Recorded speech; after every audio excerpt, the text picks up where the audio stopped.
Hello, welcome to another episode of Awkward Moments with Jatsu. Today is Saturday and I forgot what day it was. But I hope you guys are having a lovely and wonderful weekend so far. And also Twirly, thank you so much for the first year redeem. And thank you so much for the farts. Thank you so much. Much appreciated, as usual. But yeah, it's Saturday. I love you too. I haven't done much today, actually. To be honest, I was like, do you know what? I think I might go for a walk, and then I'll do a walk tomorrow as well. Have a very active and exercised weekend. But obviously, clearly, I didn't go for a walk this morning, and instead worked on the drawing. And then I got so focused into it that I actually forgot I existed. This happens quite often when I get into drawing. But I actually finished it, and I'm not sure if I should post it. I mean, it's not, all right, okay. To clarify, it's not safe for work. It's actually a very safe for work drawing. It's an unintentional bit of fan art. So originally I was going to just steal the pose and the hair style, and then I just ended up doing full-on fan art instead. And now I'm thinking maybe I really shouldn't post it up because it might get a bit creepy, because it's fan art of a real life person, and I feel like I'm acting a little bit like a creepy person having done this fan art. So I'll think about it. I'll think about whether I'll post it or not. If not, I might still post it up into the spa, just not out into you never meet. What do you mean never? I can hear the sarcasm from over here, Twirly. I'm not a creep. I mean, I may be someone who admires others, putting it in a more in a more polite term. Let's put it that way. So yeah, I'll think about it. It's a very safe for work drawing. It was actually a lot of fun to do, but yeah, I don't want to creep out that person. So we'll see. But anyway, I'm gonna just move on to the main game. We are gonna continue with Justice for All. I think we were on the second part of our court case. Yes, load data. I can't remember what this case was about. Oh my god. I know Edgeworth came back. And then... what were we fighting against? Who are we... Oh, I remember now. Okay, so we are defending an actor called... oh my god. Matt on guard. Yes, because... yeah, because he's been accused of murder. Well, he's been accused of murdering...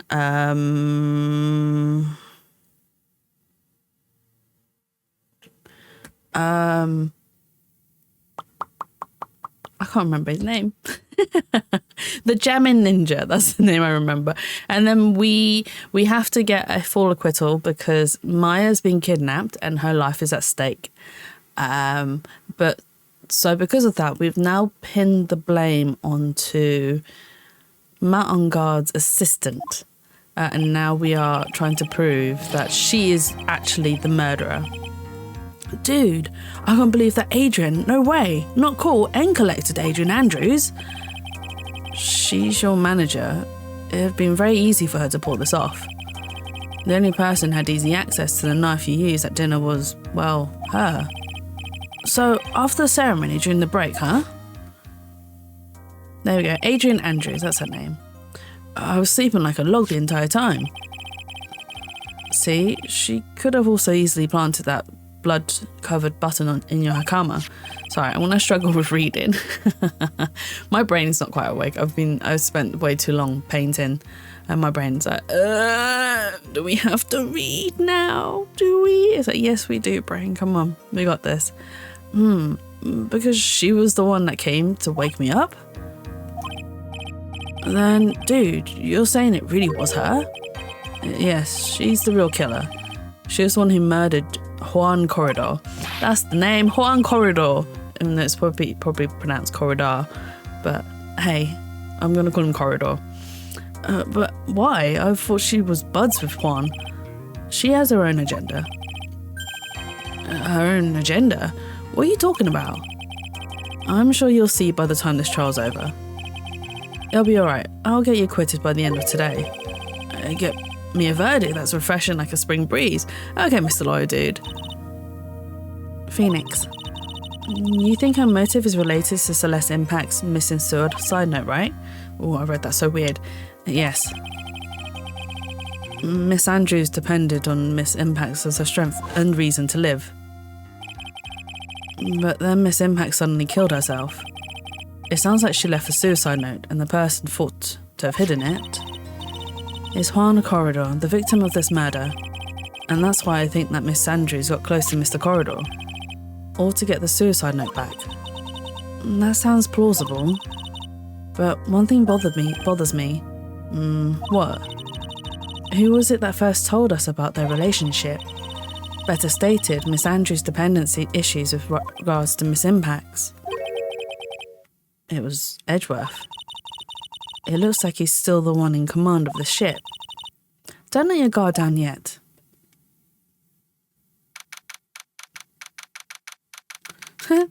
March 22, 2:25 p.m. There's just so many twos in there. That's why I laughed. It's really silly. It's nothing funny. It's just all the twos. District Courtroom number 3. Court will now reconvene. Now then, Mr. Edgeworth, if you please. The prosecution calls the witness subpoenaed by this court. Miss Adrian Andrews, the person who discovered the crime in Mr. Juan Corredor's room. What is your occupation? I am the manager of the defendant in this case, Mr. Matt on guard. I see. Now then. Before we begin, Your Honour, I have one request. Yes, sure. What is it? I'm sure everyone in this room is wondering the same thing, and would love to find out more about my relationship with the victim. After all, it was the topic of certain weekly magazine recently. No, I have no idea what you mean. I've never even heard of Gossipland. If the judge was there for a prosecution witness, he'd do all my work for me. Anyway, I was wondering if you could please tell us about your relation to the victim. Yes, I was seeing Mr. Corredor. I was also aware of the rivalry that existed between Matt and Juan, but this was a private matter between Juan and myself. So it was a fry and bait matter, or was that bait and fry? It reminds me of fishing. But I didn't kill him. No one is accusing you of that. I think there's someone who would beg to differ. We're accusing her. I think we all understand your relationship with the victim now, Miss Andrews. Very well then. Witness, please testify to the court about what happened when you discovered the murder that had taken place. Ooh. Straight in for a testimony. Sorry, excuse me. I need to itch my back. It's so itchy. I need to find a way to moisturise my back because it's really dry. And it doesn't help that I only have a shower, so it's even more dry, and I like my showers really hot as well. It was time for the show to start, so I went to get Matt from his room. After that, I went to Juan's room, and there was his dead body. I was in shock. What I saw was, naturally, the exact same scene as in the crime scene photo. I felt as though I was about to faint, so I poured myself a glass of juice. You poured yourself a glass of juice? Yes, sadly, I didn't remember not to touch things at the scene of a crime, and I disturbed the crime scene by moving this one thing. And that is when the fingerprints on the wine glass were made, Your Honour. I see. Well, Mr. Wright, you may cross-examine the witness. Phoenix. She's one cool and collected customer, and she has the brains to match. Yes, I know. In order to catch a person like her, you have to avoid head-on confrontations. You should disrupt her pacing. Disrupt her pacing? She's the type of woman who is easily thrown off by things inconsistent with her thinking, so you have to attack when she least expects it. The instant you let up on your offence is the instant this trial is over, understand? Well, I want to be pressed in every statement, so let's see.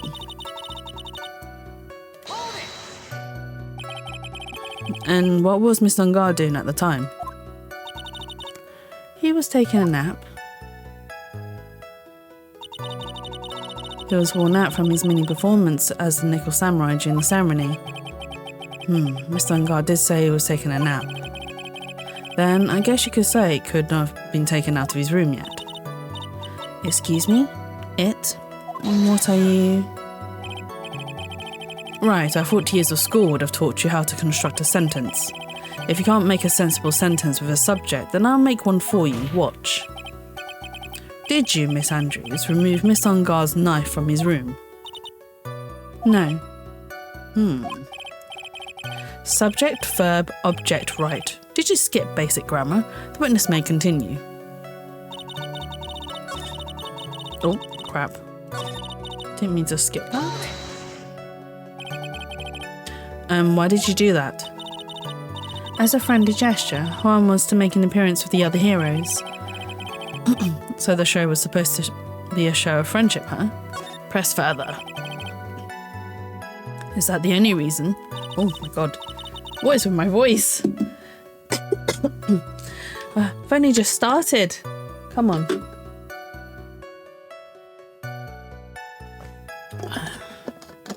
Right.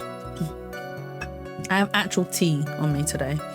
I beg your pardon, what are you implying? You had a certain goal in mind when you started to get close to him, correct? So perhaps you had a more personal matter to discuss with the victim. Sorry, but I didn't have any such intentions in mind at that time. I don't care to talk without a strong piece of evidence, I guess. May we continue now? Witness, what did you see when you got to his room?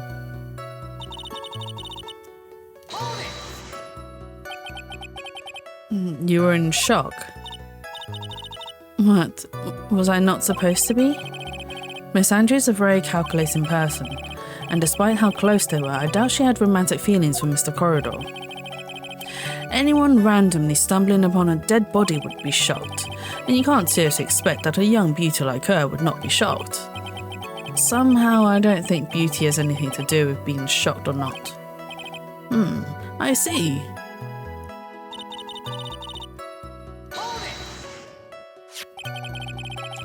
This is the photo you're referring to, correct? Yes, the one with the knife lodged in his chest. And the guitar case was like this too. Yes, it was open, empty, of course. Oh, wait, hang on, that was someone else saying that, not Andrews. And then, what did you do next, witness?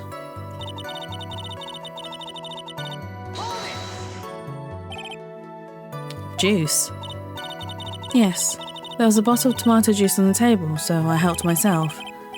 But you didn't drink any of it, did you? Huh? There were no lip marks left on this wine glass to suggest that anyone drank from it.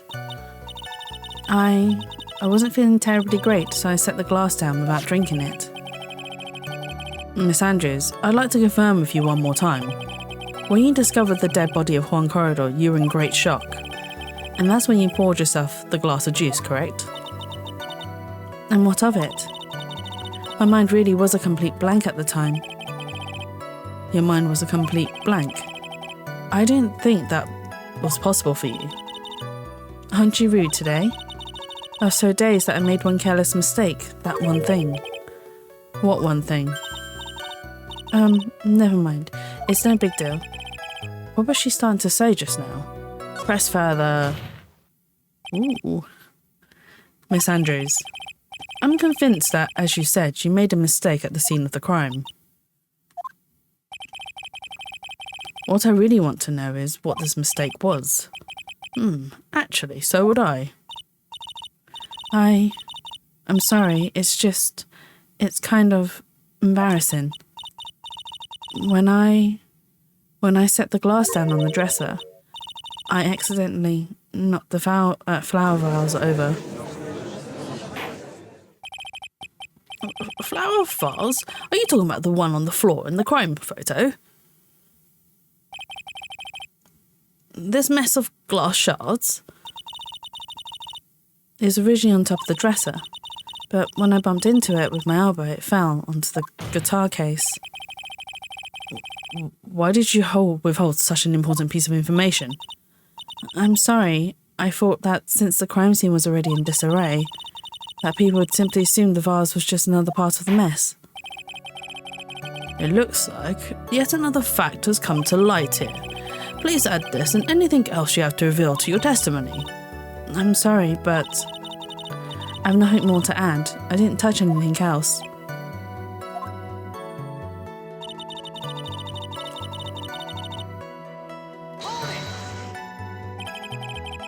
What kind of flower vase was it? It was a glass vase, and it was fairly big and heavy. I thought I'd try to take Juan's pulse, so I set the glass I was holding down on the dresser, and that's when my elbow accidentally hit the vase. That's odd. I thought she was always in total control of herself. That's what she'd like people to think. Always be mindful of the gap between your perception and reality. It doesn't sound like there's any glaring contradictions in her testimony just now. I warned you earlier that she would not crack so easily. The only way to make her is to keep on the offensive and not let up. The only way you're going to catch her is with some very strong, decisive evidence. I have to find something. I just have to, for Maya's sake. Okay. So we pressed everything. I think that last statement has something.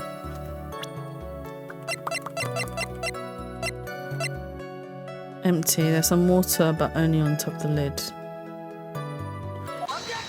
So if she knocked it over, because in the crime scene photo, the guitar case was open. So if she knocked it over, it would have been inside the guitar case, not outside. So there's a contradiction there. It's not so smooth brain. Give me 2 seconds, hang on.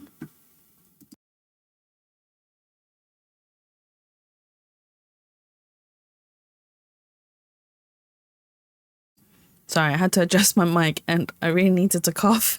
So I was like, do you know what? 2 birds, 1 stone. You testified that you knocked the flower vase over. This is correct? Yes. And are you sure it fell onto the guitar case? Is there some problem with what I said? It's not some problem, it's a major problem. It's true that the top of the guitar case was wet with water. However, that's exactly what's so strange.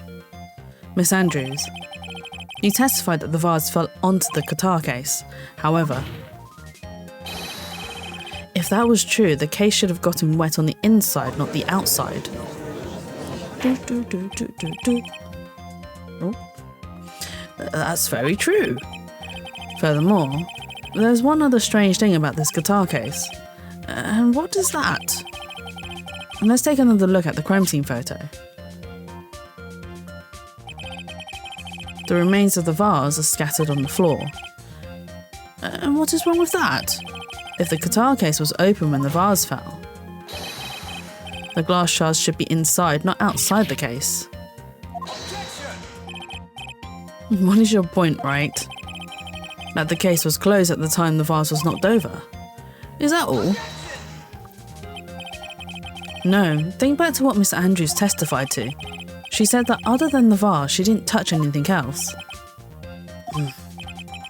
Yes, that's right. She did implicitly say she didn't touch the guitar case. But this whole matter with the guitar case is a dead end. The bright red guitar was found at the studio. There's no bearing on this case at all. That may very well be, however. The empty guitar case does seem to have no relation to this case, doesn't it? It seems that there is no deeper meaning to the guitar case.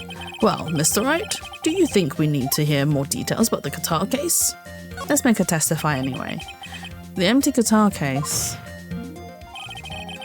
I believe this is a critical piece of the puzzle. I can't believe anyone would reach for straws like this, but it is you. I can't believe I'm doing this either. We're reaching. We're clutching for straws.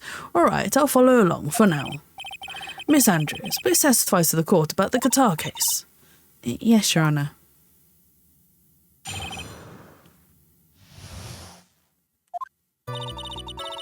I don't remember too clearly because I was a bit dazed. I suppose I must have opened the guitar case after I knocked the vase over. It's not a big deal though, right? The case was empty after all. As for why I opened the case, even I don't know. There must have been a reason why. It looks like this really wasn't a very important point. This wastefulness is such a familiar feeling by now that it's almost comforting. Anyway, I'll just go ahead and start the cross-examination. Using any way to change the topic, a convenient escape for a weak man.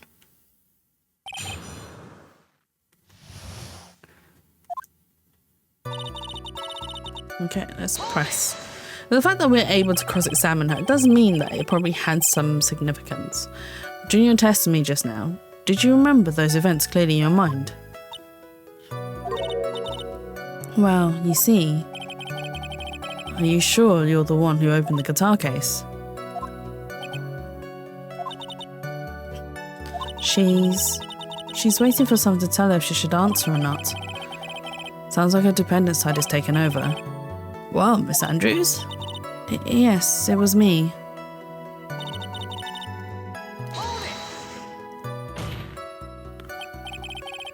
So you opened the guitar case then? Yes, well, maybe. Why did you open the guitar case? Huh? Miss Corridor's dead body was right there in front of you, wasn't it? I'd think that the first thing you would do is call for help, not open a guitar case. As the witness has said multiple times, when she found the dead body, she was dazed. Maybe I was curious to know if the bright red guitar was alright or not. I thought maybe the criminal took it. Why would she care about the bright red guitar? But getting back on topic.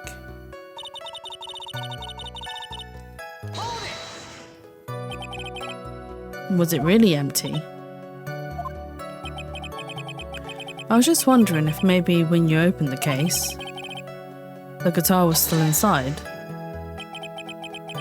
How long have you been a lawyer, Mr. Wright? Have a little professionalism. The bright red guitar was found at the studio. These trials would be over in half the time if you'd just pay attention. Yes, pay more attention, Mr. Wright. Sorry.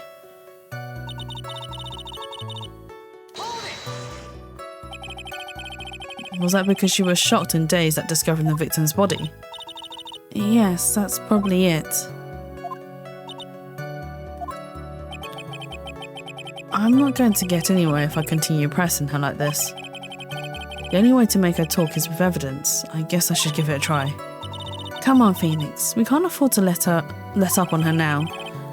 I wasn't planning on letting up, but she's at her weakest now, so this is our chance. Yeah, if we had a weapon to hit her with. I'm sure a weapon is hiding somewhere in the court record, waiting to be found. Remember to clearly, because I was a bit dazed. I suppose I must have opened the guitar case after I knocked the vase over. It's not a big deal though, right? The case was empty after all. That's why I opened it. What evidence do we have?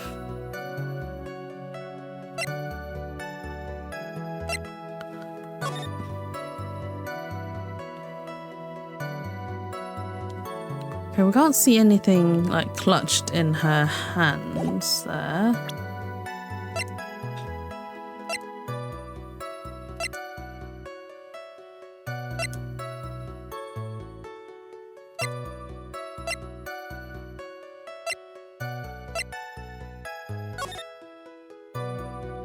I'm really stuck. Okay, so she must have opened it looking for... I'm assuming she was looking for the suicide note, actually. But where do I present it? At what sentence do I present the fact that she was hunting for a suicide note?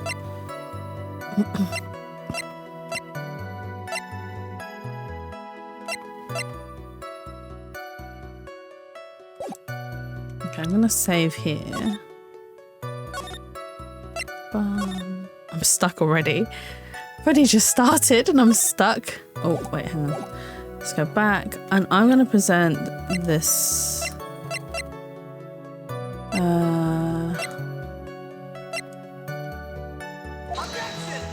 Oh no, it's the wrong place. Okay, cool.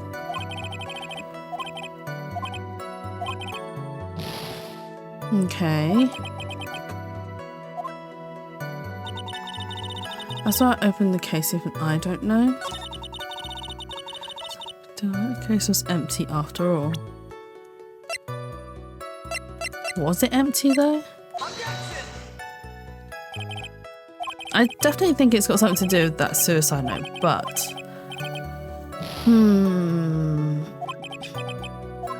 Where do I present it? Knock the vase over.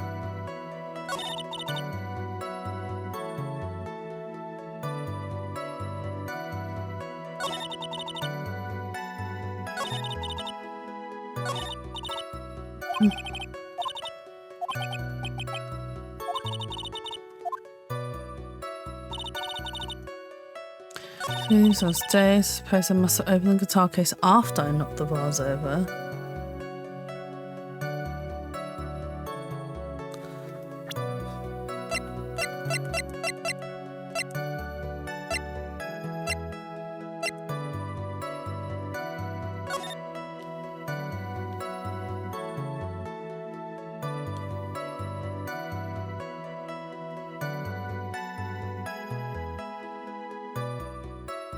Has it got something to do with this crime scene photo?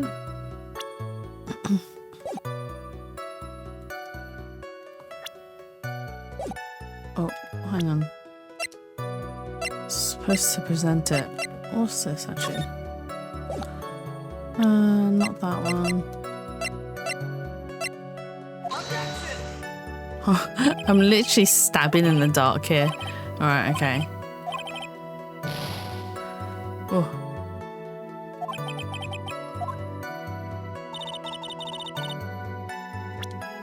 Just gonna quickly load back up.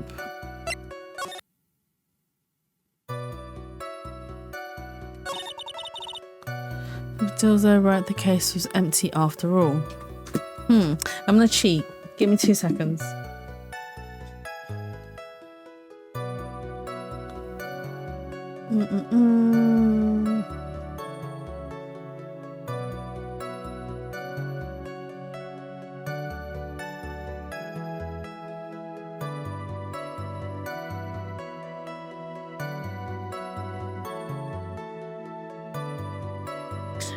Sorry, I've just seen a text from my friend saying that a cafe that she's in mixed up the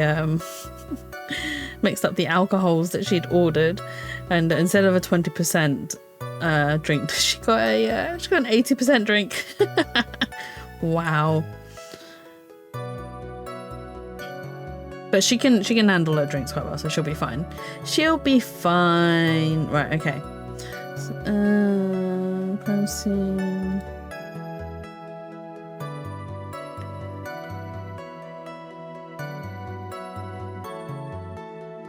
Oh, okay. Right. Right.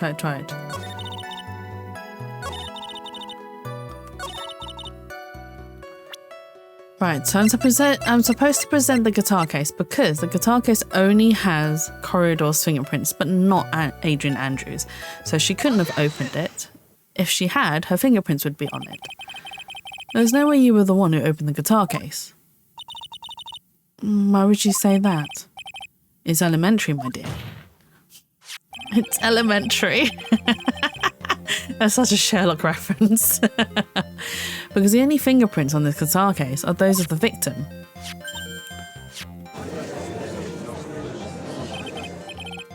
Well, what is it, Miss Andrews? You shouldn't assume that I must have left fingerprints just because I touched the case. What do you mean? What if I were to tell you that I was wearing gloves at the time? Gloves? But why would you be wearing gloves at the time? It was the night for the awards ceremony, so of course I dressed up for the occasion. Yes, now I remember. I'm almost sure I was wearing a pair of thin gloves. I see. Well, Mr. Wright, it seems the witness was wearing gloves at the scene of the crime. You were wearing gloves? Isn't that a little strange? Yeah, because her fingerprints got left on the wine glass, so if she was wearing gloves, she wouldn't have left fingerprints on that. Why is that strange? Do you have something that would prove I was not wearing gloves at the time? There's a wine glass. I have your proof right here. This wine glass. The wine glass? You left your fingerprints very clearly on this wine glass. Even if you took your gloves off when you poured yourself this glass of juice, wouldn't you think it was just a little strange? That you put your gloves back on just to open the guitar case. Oh, her glass is smashed. She had a spare pair. Oh my god. Do you know what? I'd love to have a spare pair of glasses that easily. Oh, but they cost so much, Jesus. I mean, you can get cheaper frames, but the cheaper frames just don't cut it. They're not as good looking. And I mean, I'm not a vain person, but I do want to at least look okay when I'm wearing glasses, because they're my everyday thing. Like, I don't wear contacts because so I've got astigmatism, and the contact lenses for people who have astigmatism are quite a bit bigger than those that don't. So normal contact lenses are like 12 mm in diameter. Astigmatism contact lenses are 15 mm in diameter, so they are a good 3 mm bigger. And my eyes aren't exactly the biggest, let's put it that way. And I have so much trouble putting them into my eyes because of how big they are. And I'm just like, poking myself in the eye. And sometimes when I manage to get one in and then I go to get the other one in, by the time I'm able to actually get it in, it falls out of my friggin' eye and onto the floor, and I'm like, oh, I give up. I give up. I give up. I give up. Screw this. And I'm just putting my glasses on. Order, order, order. Looks like you hit the nail on the head this time. What do you mean? I believe that guitar case plays a very important role here, but it's just an empty case. I wonder if it really was empty though. But the bright red guitar was at the studio. Phoenix, drop all of your presumptions. What was in the guitar case was not the bright red guitar. You don't mean it was a bright white guitar? Wait, that's not right either. Bright white guitar? I admit it would be unnatural for someone to do that. So the witness was not wearing gloves, despite the fact that on the case... Your Honour, this is obviously the defence's usual misdirection tactic at work. Steer the court towards an unrelated topic and lull us all into his misguided. No, Your Honour. Please recall that Mr. Andrews had testified that the vase fell onto the guitar case, which means that the case was closed when the crime took place. However, it is wide open in this photo of the crime scene. I'm sure this guitar case has some relation to the murder. If you're so sure, Wright, then I'm sure you can somehow substantiate your outrageous claim, correct? Please enlighten us as to why that guitar case has anything to do with this murder. Can't you do that, Mr. Wright? Well, let's suppose for a second that the bright red guitar was not the only thing that could have been in the case. The bright red guitar not being the only thing. You don't mean to suggest a bright black guitar? Oh my god. So you intend to push a theory that the case was not empty, is that it, Mr. Wright? I wouldn't say something I didn't intend to prove. Oh my god. Deflate that head of yours. You haven't proven anything yet. Now then, let's have it. What was inside this case at the time of the murder?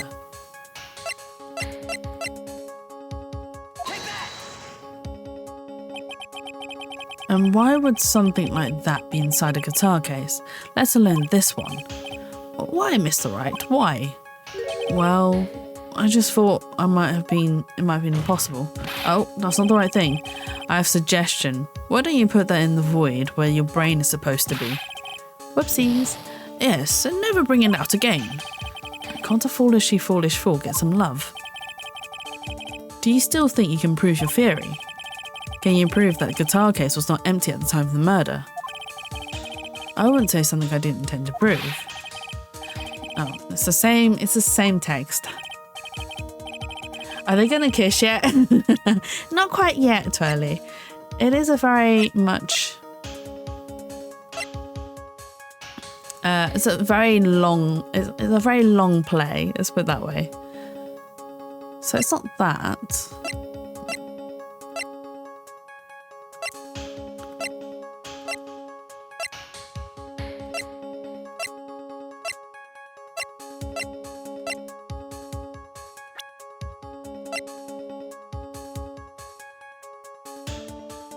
I mean, I could present her.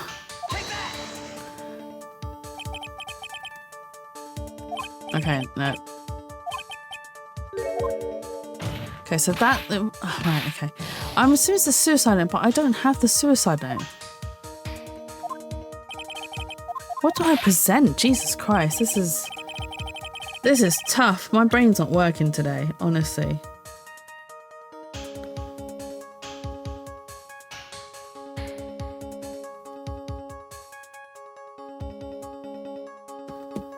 Oh, okay. Apparently I was to present either the poster or this photo. Why am I presenting this though? This is a photograph. Yes, but what is important is what is in that picture, Honor. In this picture?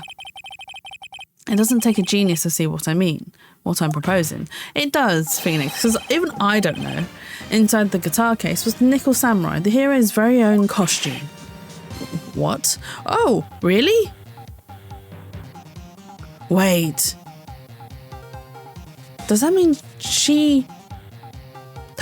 that Juan went into Matt's room? There's a whole twist. What?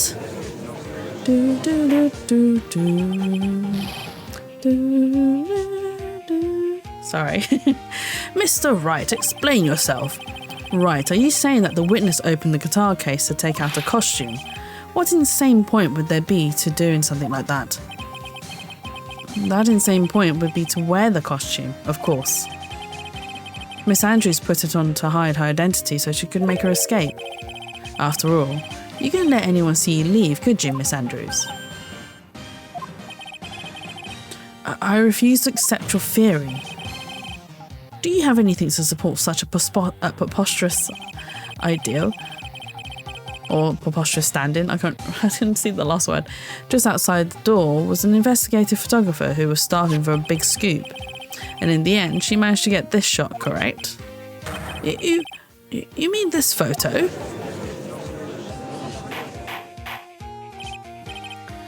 Order, order! It looks like we've wandered into quite another mess again, haven't we? Nice job, Phoenix. Well, you know my strategy. Speak first, think later. So the real murderer was hiding inside a costume. Wait a second, Your Honor. The Nickel Samurai's costume could have been Mr. Matt on guards. Why would something of the defendants be in the victim's room? And inside the guitar case of all places? True. That is a little baffling. Mr. Wright, the court would like to hear your thoughts. What was this Nickel Samurai costume doing inside the guitar case? Spare costume. Mr. Ungar did not take his costume off during the break period. In that case, the costume we are talking about was a spare one. What? Then, are you saying that on the night of the murder, there are 2 Nickel Samurai costumes at the Gatewater Hotel? Yes, that's what I am saying. And how do you explain the costume that was inside the guitar case? It would mean that the victim himself had brought this spare to the ceremony on purpose. Oh, I know what he was doing, but why? The victim, Mr. Corridor, was a German ninja. Why would he secretly bring the Nickel Samurai spare costume with him? What could be the reason behind such a peculiar act? And therein lies the sticking point. What are you mumbling to yourself about now? Have you just been rambling all this time without any sense of inner monologue? No, I just... Mr. Wright, please explain yourself. Why do you think the victim had the Nickel Samurai spare costume? Phoenix, are you sure you can explain this one? Think carefully before you answer, and then answer with gusto. I believe in you. Alright, this is what I think. The reason the victim brought the Nickel Samurai spare costume to the hotel was he was going to make the announcement because Mountain Guard had no idea that he was due to make an announcement, like a confession. See here, Nickel Samurai was to confess something after the post-ceremony stage show. So when we spoke to him, he was like, no, I wasn't going to confess anything. What do you mean, dude?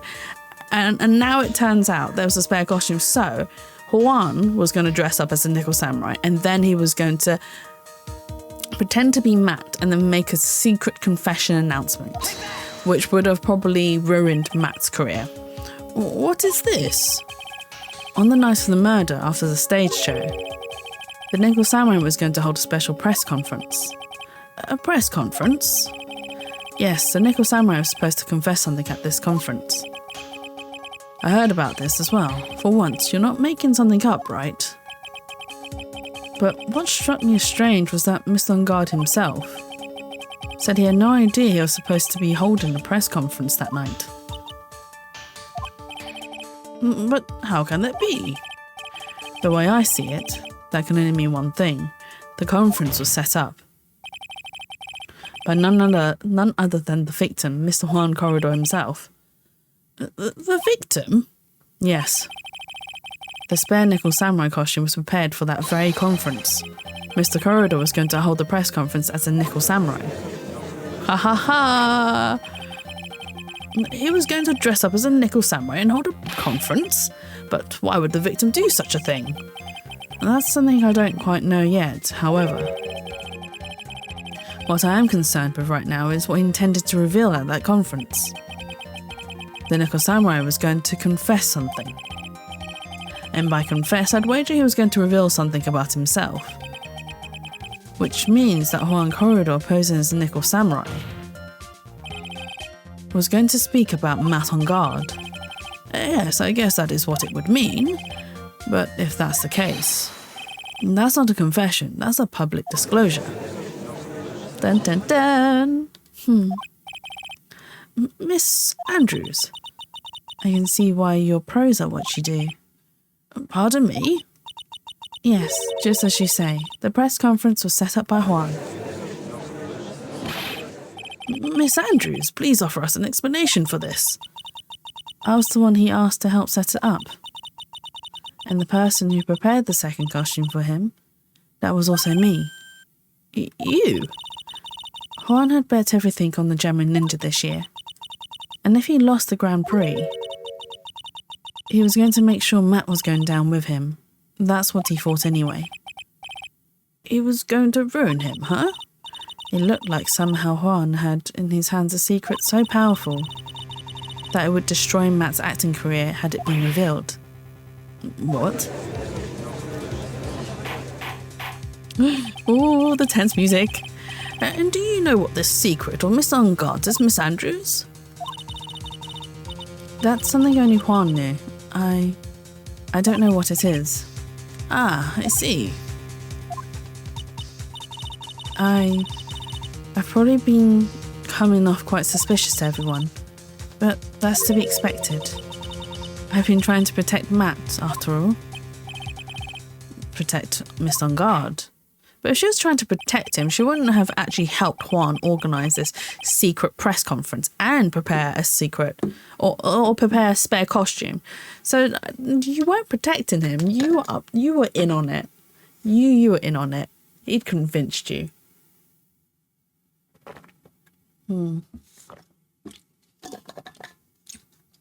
And yet again, another strange bit of truth comes to light, it seems. Miss Andrews, if you could, please tell us the truth about your behaviour. Yes, Your Honour, I understand. Ooh. From the moment I saw the crime scene, I had a feeling that Matt was the murderer. Matt had to kill Juan no matter what. And he didn't have an alibi for what he was doing at the time of the murder. My thoughts were confirmed by the evidence, of course, the button and the knife, but I'm Matt's manager, so I felt I had to protect him. Oh, that's what she means by she felt she had to protect him. This does account for everything. Well, I am the logical type. We've finally seen her true self. She's more nervous than a scared rabbit. If the defence can find no fault with this testimony, I am ready to make a ruling. Please keep that in mind in your cross-examination, Mr. Wright. Looks like somehow everything has swung to the opposite end of the scale again. That just means I have to put my weight into this and turn her logic upside down.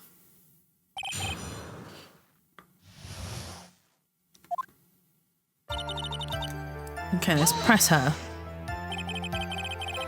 Would you say that was your intuition speaking to you? Don't confuse my methods of reasoning with your own. If you want to prove that someone did something, you need 3 things. 3 things. A motive, an opportunity to commit the crime, and finally, decisive evidence. And if you think these 3 things through, the answer becomes quite clear. You should have already known that, Phoenix. They didn't teach that to us in school, at least not from what I remember. May I continue now? She's so sassy. Oh, wait. So would you say that this need came from the press conference? Yes. Do you know why Juan chose that event in that hotel for the conference? Because that was when he could cause the most damage to the public's beloved Matt on Guard.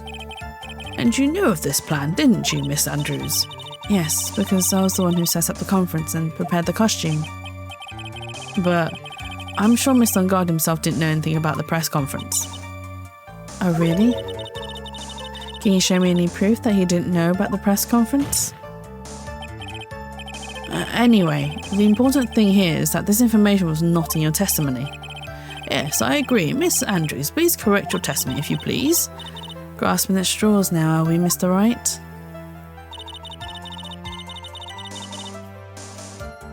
I know what his motive was, but I didn't have any way to prove I'm right. Has Mr. On Guard done something to hurt or betray you personally? Why do you ask? You're the one who helped Mr. Corridor with his press conference, and that event was supposed to bring down Mr. On Guard, yet you still helped out. The person on trial right now is Mr. On Guard, right? What the witness was thinking helping the victim with his plan is none of our concern. In any case, this means that the defendant had a motive to kill. Why do I keep doing this to myself?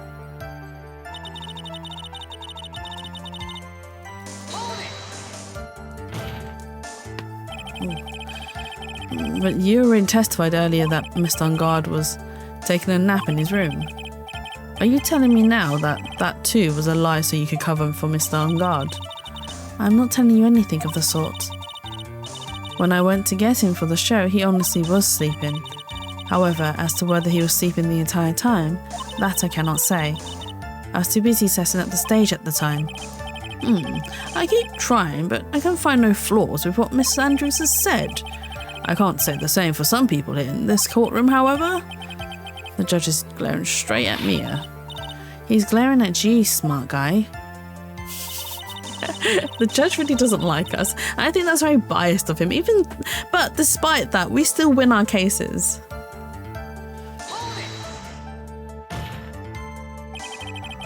You can hardly call the knife decisive evidence. The fingerprints on the knife could very well be a clever camouflage. Then, what about the button? The button? It's clear from the crime scene that the victim and his murderer fought, and during the fight, the killer ripped the button from the Gemini Ninja's costume. You're talking about this button, correct? That button was found in the pleats of Matt's Hakama, isn't that correct? I'd think that makes it very decisive evidence. Looks like you were outfoxed again, Mr. Wright. Anyway, the knife doesn't prove a thing. Please fix your testimony. I can't stand the sight of a man who can't gracefully accept his defeat. Thank goodness Mia can still look at me. With an icy stare, yes. Oh, Phoenix. Miss Andrews, for Mr. Wright's sake, please add this information to your testimony. That button was torn off of Juan during his fight with Matt. But it can't have been because there's blood. Let's press this. Hang on. And how do you know that? When the ends of the threads on the button and the costume were matched up, they were found to fit together perfectly, or so I heard. I've heard that before too. But why would Miss Andrews know about this case down to such a fine detail? Don't look at me like that, just because I'm prepared and you're not. And I thought I had her this time for sure. If there's anything to trip her up on, it has to be here, but where and what? Okay, so I think I need to present the button. Before I make that decision, let's save. I'm so paranoid nowadays. I'm like, I'm so paranoid. That I get it wrong because my brain's just not working as not to its best ability. But to be honest, this past 2 days have been very stressful at work, so I think I'm allowed a pass for having smooth brain. This evidence clearly reveals the contradiction in that statement, Your Honour. How exactly are the evidence and the statement just now related? They aren't, are they? Oh no, I got it wrong. Not at all. Mr. Wright, please think the facts over before making accusations. Squishy brain? Yeah, I have very squishy brain. I mean, to be honest though, even though it was so really stressful. Like on Thursday, I ended up doing like 2 hours over. So I didn't stream on Tuesday because I had a massive headache when I came home, and I was like, oh no, not gonna happen. So I was like, okay, do you know what? I might do a sneaky stream on Thursday instead. On Thursday, I ended up doing 2 hours overtime at work, and I was like, I'm so tired. I can't do this. I'm not doing this anymore. So obviously I didn't do a sneaky stream. And then yesterday I was doing the same. So it's year end. It's a financial year end, and we had to do like a massive stock take, and I'm like heading the stock take, and it's just it's so difficult, and it's just no one can count, and it's annoying, and then I have to get recounts done, and it still isn't right. So I'm just like and I'm like constantly staring at numbers all day every day, and then entering it all in, and I'm just like, it doesn't match. Why does it not match? And I have to figure out what's happened and how it's happened, and try and the thing is as well, it's not like I'm the only one working in this place. There are so many other people as well. So then I have to think about who could have done this, who could have adjusted or changed or done whatever they could have done on the system. So I have to work backwards and do my investigations, and it's like a load of detective work with no answers or with no clues. So I have to find the clues. But yes, my brain is so worn out from it all. Although, luckily yesterday I got it all done nice and early, and I was allowed to leave work an hour early, and I was like, yes. I literally, as soon as my boss went, you're all done, I was like, yes, and so you can go home. My eyes just sparkled. I was like, I can go home? I can go home? Really? So I ran. I ran out the building. I was like, see you later. I don't think that won me any points for the judge.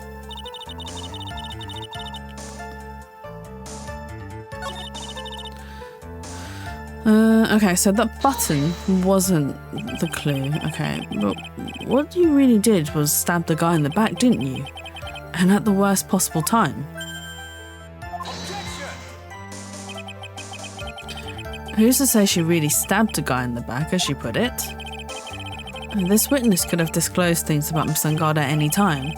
Why then would she wait until there was a large audience before doing so? It's the same reason why Mr. Corridor planned such an elaborate conference. Miss Andrews wanted to cause Miss Angard as much damage as she possibly could. This witness bears ill will towards the defendant.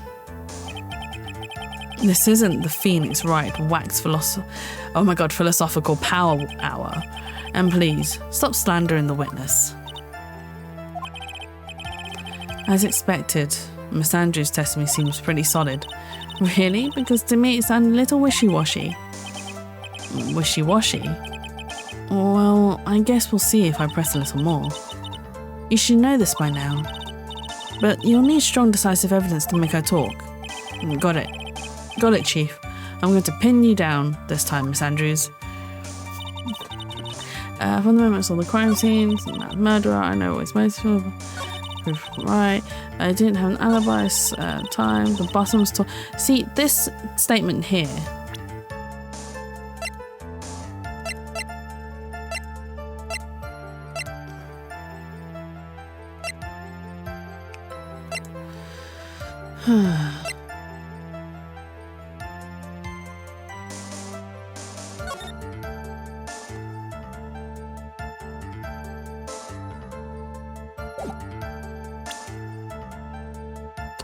I don't know what to present, because I presented the button already, but the button's wrong.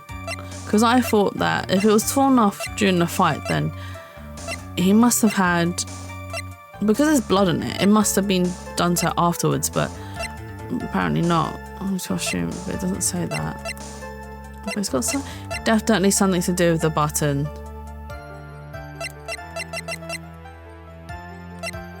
So the crime scene photo? I'm gonna present the crime scene photo. Nope, not that one. Okay.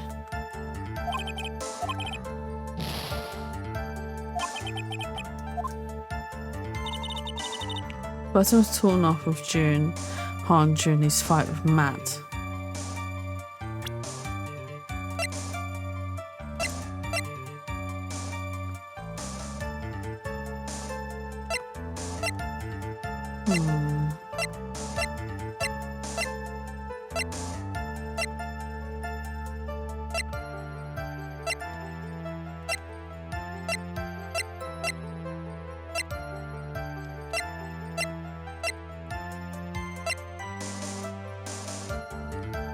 Is it the knife?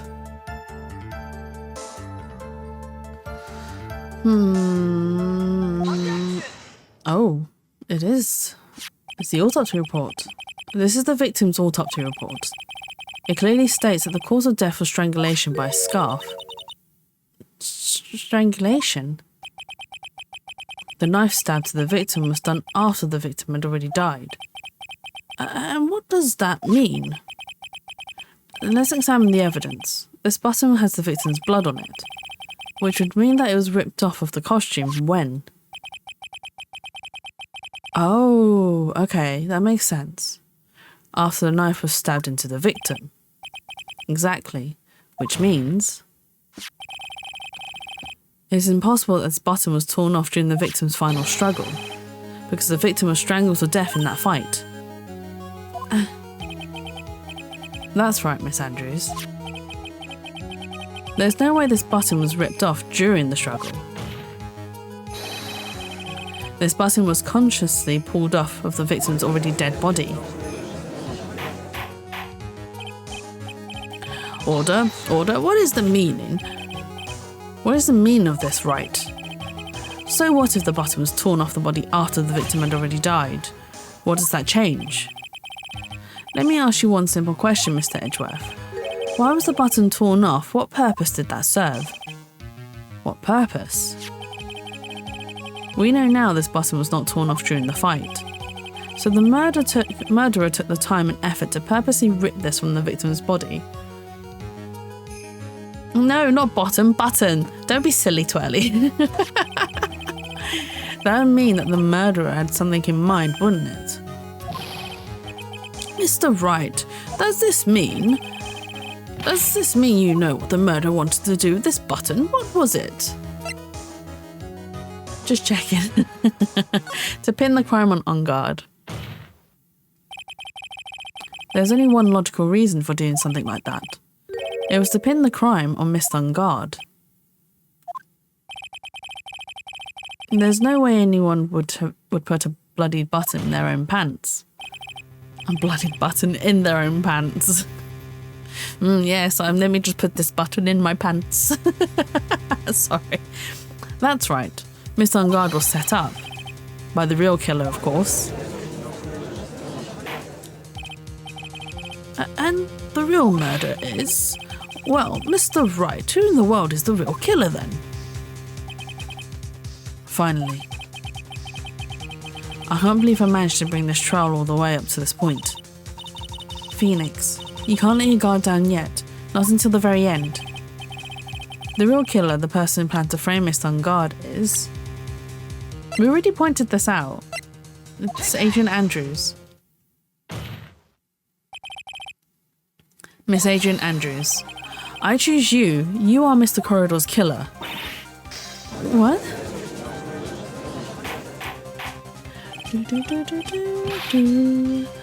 Order, Mr. Wright. This is a very grave matter. Do you have any evidence that supports your charge? Any evidence?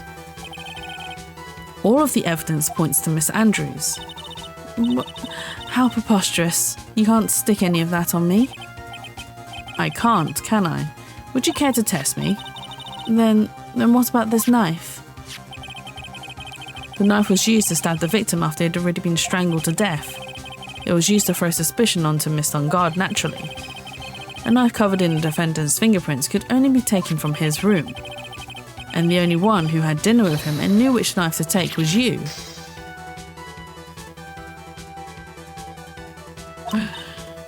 Then, what about the button that was found in Matt's Hakama? This button was removed from the victim's body after he had already died. The only person who could have done so were the person who found his body or the killer. However, if Mr. On Guard was the real killer, there's no way he would have put such incriminating evidence in his own Hakama. Hello, King. Welcome in. Thank you for stopping by. You think it's the evening? It's it's afternoon. It's 4 o'clock in the afternoon here in the UK. But thank you for stopping by. Very much appreciated. The only person who could have put this button into Mr. Ungar's karma is the person who went to wake him up from his nap, which is you yet again, Miss Andrews. I see. What about the empty guitar case? You was close. You were close, yeah. I mean, it is late afternoon, so close to the evening. Closer to the evening than it is to the morning, I say. That is another piece of evidence that incriminates Miss Andrews. That costume was used to hide the real killer's identity as they fled the crime scene. Now, who could have known that there was just such a costume inside the guitar case? It could only have been the person who prepared the costume for the victim. And that person is you, Miss Adrian Andrews. No, It's 11 AM here. Well, it's closer to the morning than it is for you than it is for us. But Miss Andrews' fingerprints were nowhere to be found on the guitar case. And it was you who proved that she was not wearing gloves at the time. That's right. That's because she did not intend on leaving any prints. If anyone found out that she had touched the case, they would have asked her why. So to avoid leaving any prints, she used a towel or something else to open it. But the glass of tomato juice is a different story. Miss Andrews purposefully left her fingerprints on the glass to show that yes, indeed, she was the classic dazed discoverer of a dead body. Or in the future, beware of balloons and orange socks. Wait, why orange socks? I don't get the reference.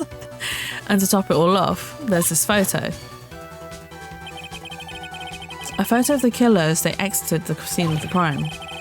No reasonable person on earth can believe this nickel samurai is Mr. Ungard. He would be too short, much too short for his own costume if it was him. Speaking of how tall people are, Miss Andrews, you're also kind of short in stature, are you not? Please, stop. Wait, do I need to take my orange socks off? What? What don't I know? Quickly, take them off! Quickly, take them off, King! Take the socks off! Jatsu, we are warning King of what will happen because we are in the future. But what happens with orange socks? Do they get munched by the sock monster? Known as the washing machine? Can you just imagine? You're like walking along with your orange socks. Some washing machine comes up behind you like thunking it. Dun, dun, dun, I want my orange socks. That would be quite a scene and quite scary. Way to spoil it.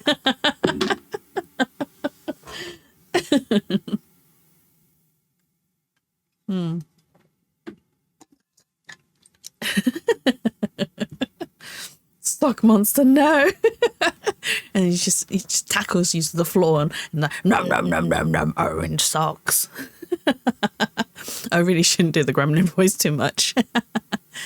Well, how about it, Miss Andrews? I've got her this time. Miss Andrews, I refuse to testify. What was that? There's a law. It says I can't be forced to testify about something. It can be if it can incriminate me. Yeah, but it also means that you then also forfeit your right to testify to defend yourself. Oh, well, yes. You are absolutely correct, Miss Andrews. The law does provide us with a way to avoid self-incrimination by allowing a witness to not testify if the testimony can cause damage to themselves. What? Pleading the fifth is not something most people would think to do on the spot. Actually, thinking back to yesterday in Mr. Ungard's room.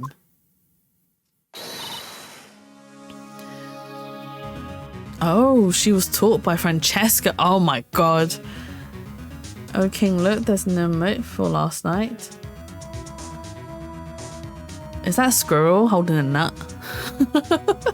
Is that a squirrel holding a nut? Adrian Andrews. Yes. Think hard about what we just discussed. Understood? All right.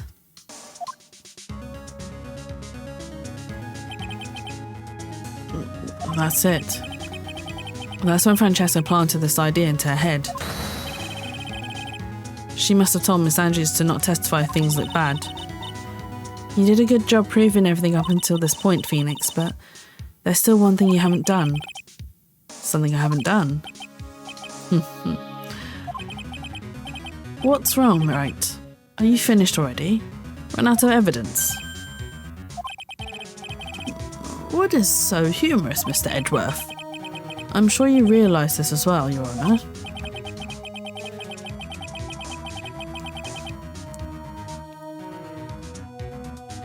That's fine. I don't know what happened to Scroll, but that's fine. But everything the good lawyer here has proven up to this point is meaningless. What? Everything you have proven is circumstantial. Circumstantial? Yes, circumstantial. You've yet to provide a single piece of definitive proof. Proof that Miss Andrews did in fact harbour a wish to murder Mr. Corridor. Okay, I'm not going to ask about the scroll. Miss Andrews, did you want to kill Mr. Corridor? I believe this may lead me to incriminating myself, so I abstain from answering. But Miss Andrews, if you do that, it would be the same as admitting your guilt, don't you think? Lord Jatsy just know that Twirly has hard scrolls for life. Oh no. Hey, I'm a lord now. Woo. Actually, no, that's not a woo, because I'm king of the spa and now I've been demoted to lord.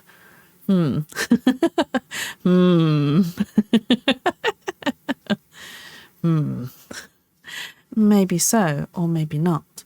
There is nothing to prove it either way. Besides, you don't even know what crime I would be guilty of due to my silence. No, she's taken that defiant attitude again. Sorry, King Jatsy. That's much better. Mia, what should we do? Somehow we've landed in the worst possible situation. In my defense, it was hilarious, plus I didn't kill this one. Okay. Alright, you should saved it for later.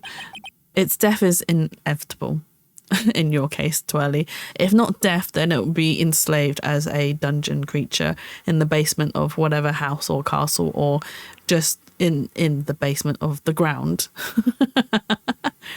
I think we have reached a certain conclusion at this point in time. Miss Adrian Andrews has refused to testify, and the defence's theory that she is the actual murderer has not been fully substantiated with solid definitive proof. But that's not true. In this situation, there's only one thing this court can do, and that is to declare a recess. Recess? A king needs an executioner? Hey, who says that the king doesn't get their own hands dirty, huh? I don't need to hire someone for that. I'm good with getting my hands dirty. I request that both the prosecution and the defence look further into this matter, and at tomorrow's trial... Tomorrow? We don't have a tomorrow. If we don't get a not guilty verdict today, then... Please wait, Your Honour. That's not necessary. The trial. Please continue the trial. What are you sweating for? Your client is getting one more day to live, isn't he? That's not it. This isn't about that. Edgeworth, I know you know who the real killer is. Please, let the trial continue. If I don't get the verdict, then Maya... Ooh, has Edgeworth caught on? But it's impossible to continue as long as the witness refuses to testify. Now then, this court is... Oh, is he backing us? Edgeworth is backing us. It is not impossible for this trial to continue. Mr. Edgeworth, what are you... It's true Miss Andrews holds the right against self-incrimination. However, if the topic of conversation was something unrelated to whatever she may be guilty of, then she has no right to withhold testimony. It is so romantic. Yes, that is very true, but actually there is one little thing that I'm curious about. Miss Andrews. When you found the victim's dead body, you poured yourself a glass of juice. Yes, and I can't help but think how unnatural that is. Usually when one finds a body, they are shaken up, not stirring a glass of juice. So my actions were unusual, but before you speak, I want to state that if you have a reason behind your actions, I'd like you to testify to that effect. Testify? Your Honour, I'd like to request that the witness testify again as to what happened when she first discovered the victim's body. Whatever we find out in this testimony should in no way implicate the witness. Oh, Edgeworth is smart. He is smart. I don't know what is it about Edgeworth today, but I can't get a good read off of him. Is he friend or foe? I just don't know. Also, speaking of Edgeworth, on Twitter, I've seen that a lot of fans have been asking them to release the Edgeworth investigations 1 and 2. 2 hasn't been translated, so hopefully they will listen and they will release it. I say every single time I stream Phoenix Wright that they need to release the Miles Edgeworth investigations 1 and 2. Honestly, they really need to. It's a really good game. And I think Edgeworth is Edgeworth. Edgeworth is Edgeworth, and we love Edgeworth. Well, he's not my most favourite, but he is up there. My favourite is Clavier, one of the Gavin twins. Oh, he's so beautiful, and we'll get to see him soon, but we have to wait until Apollo Justice before we see him. He is such a beautiful man. Oh. Oh, and then there's another character that's just, he has my heartstrings. I'm just like, I feel for you. I hope you find the love you're looking for. There's a lot of love for the characters. Honestly, I like every single one of them. They're all amazing. Even some of the villains. But they need to, Miles Edgeworth needs to get his own game because, right, the detective, Gumshoe's in it, but there's another detective and I really like him, but not because of his personality. It's a really weird thing to say. It's not weird. It's weird for people who don't understand, I wouldn't say you wouldn't, people who don't quite understand art very well. So there's a character, and I can't remember his name now. Jesus Christ, what is his name? I will find it. Hang on, 2 seconds. So there's this character in Miles Edgeworth's investigations.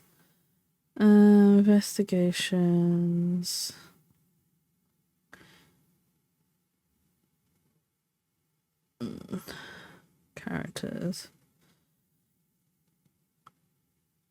And Shi Long Lang, and it's a very funny name, Shi Long Lang. So I really like him, but not because of his character, but his character design, his shape language. Oh my god, it's so pleasing to the eyes, for me at least anyway. And I'm just, oh my god, I just want to eat the artwork. I just want to eat your design. I just nom. Oh, but yeah, they need to release it. Hopefully, fingers crossed, they will listen and they will do due diligence and release it on Switch. And then, if they do, I will play it on stream and advertise it and be like, look at this amazingly beautiful game. And the court acknowledges the prosecution's request. Mr. Andrews, if you please. Right, so she's going to testify about finding the body. That glass of juice, I didn't really pour it for myself. I was surprised when I walked into the room and saw it in that messy state. And Juan, he was sitting slumped over and tired looking in the corner. When I saw him sitting like that, the thought that he was dead didn't cross my mind. To be honest, I thought he'd just fainted or something, so I went to pour him some juice. When I realised that he was dead, that's when I knocked the flower vase over.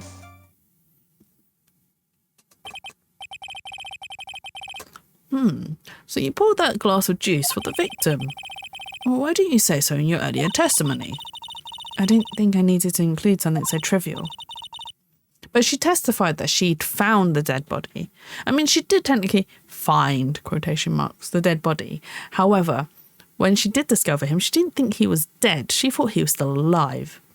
So she can't claim that she was dazed when she found a dead body because she didn't know that he was dead.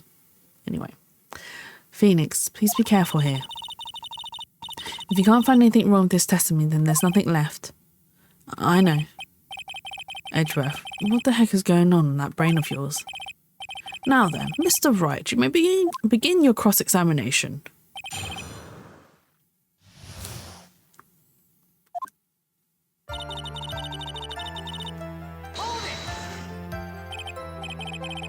But there wasn't anyone else in the room, right? Of course not. Then, who did you pour it for? Mr. Wright, there's a rhyme and reason for everything. Can you wait just a little longer for it to be revealed to you? In other words, Wright, be quiet and listen. Precisely. I couldn't have said it better myself.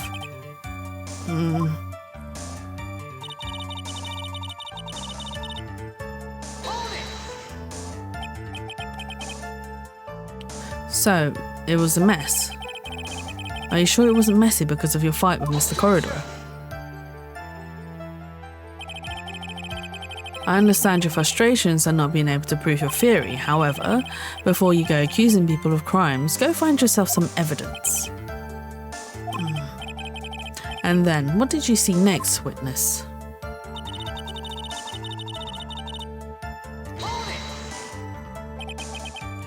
Slumped over? Yes. He was just sitting there with his head tilted forward, eyes closed. He really looked like he was sleeping. Is it just me, or did that right there sound a little odd?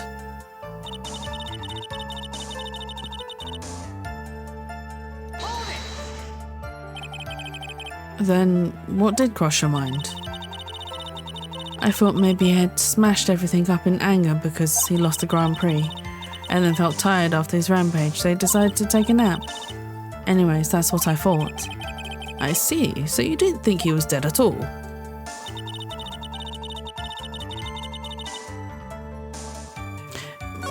Wait.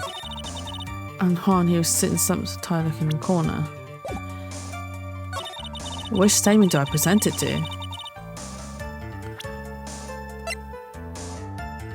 Right, how could she not think he was dead? Because, right, okay, look. When you, I know this picture's in black and white, but if you saw this, he has a knife sticking out of it with blood. I wouldn't think he was just sleeping.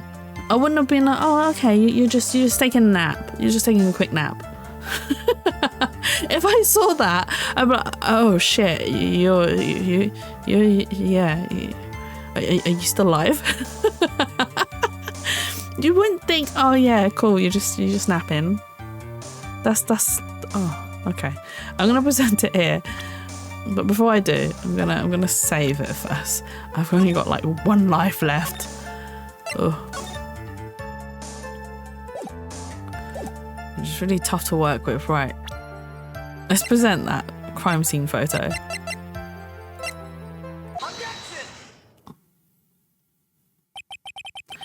So you honestly didn't think he was dead when you found him? No, not at all. Even though this is what you saw when you discovered the body. See, this is what I mean. What is the meaning of this? Isn't it obvious, Your Honor? Your Honor, seriously, you can't see it?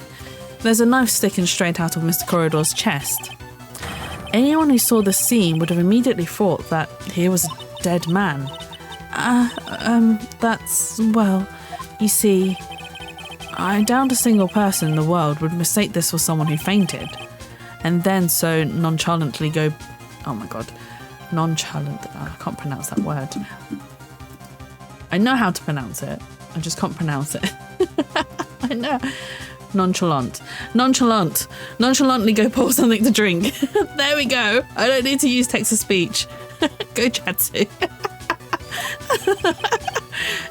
Your point is, Miss Andrews, your testimony just now, it was all one giant lie. And July has proven one thing very clearly, that you are the real killer. No! I can't scream that. It looks like the defense has somehow brought the ugly truth to light. The defendant, Mr. Matongard, is not guilty after all. That's impossible. You're wrong. Miss Andrews, try to have some composure. It wasn't me. It wasn't me, I tell you. It was Matt, I swear it. He's the one who killed Juan. But you're the one who refused to testify. And your reason for not doing so was that you might end up incriminating yourself. That's because... Miss Andrews, I'll give you one last chance. What exactly are you hiding that may incriminate you? I refuse to testify. Oh dear. There is no need for this court to continue any further. Mr. Matongard's innocence has been clearly demonstrated. Is it over? Have we found the truth at last? What's wrong, Phoenix? Usually the real killer confesses his or her guilt. And now that I think about it, this is the first time someone hasn't. Now then, I'd like to hand down my verdict for Mr. Matongard. Oh. Your Honour, the prosecution feels that it would be premature to pass on a verdict at this time. What? The reason's quite simple. I don't think she did it. This witness has yet to speak the absolute real truth. Is he going to drag it out? Come on, Edgeworth. The absolute real truth? What are you... Witness, don't you understand yet? Huh? I don't know who planted this silly idea in your head, but as long as you protect yourself through your silence, Matongard will go free, and in his place, you will become the guilty party. That's a lie. I don't believe you. What? I was told if I spoke, then it'd be all over and Matt would never be declared guilty. What in the world is she talking about? Has she lost it? I can't speak about it. I'm too scared. I'm not guilty, I'm just not totally innocent. Exactly. She's got something to hide. It's Francesca von Karma. Huh? Don't you remember, Phoenix? As Miss Andrews lives by gripping tightly onto the words of another, because she doesn't have the strength to believe in herself. Then, right now, Miss Andrews is... Yesterday she was tossed a lifesaver by Miss von Karma. Don't say a word no matter what happens. If you do, Matongard will be acquitted. Miss Andrews undyingly believes in those words right now and is clinging onto them. Then what should we do? This is the first time I've ever come across anything like this. But Miss Andrews has to be the killer, right? All we have to do now is get our not guilty. That's my only priority. It wasn't me. I'm begging you. Please believe me. I didn't kill Juan. Help. Please. Someone. Help me. Oh, that just reminds me of the kid with the wasabi. Help me. Oh no. Mr. Wright. Yes, Your Honour. The courts can't continue on like this, therefore I'd like to hear what you intend to do. What I intend to do? What am I supposed to do? What am I supposed to say? Right, I suggest you think very carefully about this. Think about what this witness did and what she did not do. And think about who is the real mastermind behind this crime. Who's the real mastermind? Isn't that obvious? There's no one else it could be except the woman crying over there, right? That poor baby. Help me! Help! Just a little tiny voice. Help! Let's force her to testify. Come now, what will you do? What kind of man are you, Mr. Phoenix Wright? I have to win a complete acquittal today. There's no way around it. But I can't bring myself to do it like this. Not when she's making a face like that. Miss Andrews, I'd like to know what you're really hiding. Mr. Wright, are you sure you know what you're doing? Sure. Sure, Miss Ungard would get an acquittal, but in his place she'd be found guilty. Is this how you really want this trial to end? Be quiet, how dare you? You're trying to trick me. That's enough. I commend you for trying, Mr. Edgeworth. However, it's clear that the defence's theory is the truth. You're wrong.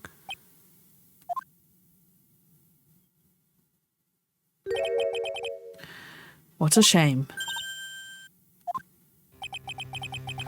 I'd hoped that things wouldn't come to this, however.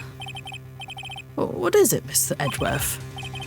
Miss Andrews, since you absolutely refuse to testify, it falls on my shoulders to disclose this to the court.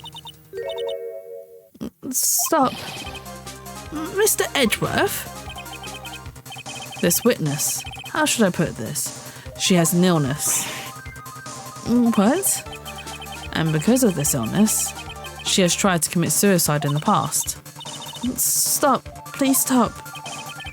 It's really heartless of Edgeworth to just drag this out in court, honestly. She didn't ask Edgeworth not to. She actually asked us not to reveal this in court. And Edgeworth has just cold-heartedly gone, this woman has committed suicide or attempted to in the past. He's so heartless. No matter how much you want to hide, it's no use. I have the evidence right here. That's the second part of the suicide report. The attempted suicide report. What will you do now, witness? You know what I'm about to do, don't you? I'll now reveal to the court the true nature of the pitiful woman known as Adrian Andrews. The secret of her dependent nature. Having other people know about it scares her more than anything else in the world. Please stop, I beg you. If people find out, I'll... Me's the bailiff in the corner eating popcorn. This is getting good. Don't worry, King. I would be sick. I'm like, ooh, this is good. This is good and interesting. This is fun. But yeah, this is awful of Edgeworth though. He's deliberately revealing what she desperately is trying to hide from the world to force her to testify, and it's like, oh my god. Oh, he's pressuring her. If people find out, if you're going to say you would choose death, that is no concern to me. Oh, he is so cold. Edgeworth, how can you be so cold? However, before you die, I'll pull the truth from your still breathing lips. Oh, what truth, Edgeworth? Oh. This is the moment where I really want to play this sound alert. Where is it? Oh no, where is it? Here. This one. The one that's not by corpse. Say that again, I liked it. You're gonna pull the truth from my still breathing lips, are you, Edgeworth? No matter what I have to do. So, will you tell the court yourself, or shall I? Either's fine with me. Oh, he's forcing her. I'll talk, but please, help me. Nothing matters anymore. My ears just got, oh my. Do I have that as well? I do have that, I think. No, not there. Where is it? Here. I also have this. Did your ears just do it? Oh my. Right, my crime. When I first saw him, I really thought he had fainted, honest. When I realised he was dead, that was when I formulated my plan. Once I made sure there was no one in the hallway, I made a dash back to Matt's room. Oh wow. And then I stabbed Juan's dead body with the knife and ripped off the button. Just when I finished and was returned to Matt's room, I had a bit of an inconvenience, and that's why I ended up using the nickel samurai costume. So she didn't kill him. She just fudged the evidence to make it look like Matt had killed him. But is Matt the actual killer, though? Have we just defended a murderer? Dun, dun, dun. Stab the body with the knife? But why would you do that? Isn't it obvious to pin the blame on a certain person? A certain cowardly man? What do you mean by all of this? It might take this court a little while to understand, but this is the truth. The real killer is Matt, that scumbag of a man. I'll never forgive him. He's trying to escape his guilt again, just like last time. Last time? So Miss Andrews stabbed the victim, Juan Corredor, in the chest with the knife. However, she didn't do it with murder in mind. She did it with the intent of framing Matt on guard for the murder. And this is her crime. What? How is that possible? I mean, wasn't Miss Andrews supposed to be the real murderer? Mr. Wright, please get over your shock and commence the cross-examination. Get over it, Phoenix. Get over your shock. Now's not the time. We need to cross-examine their statement.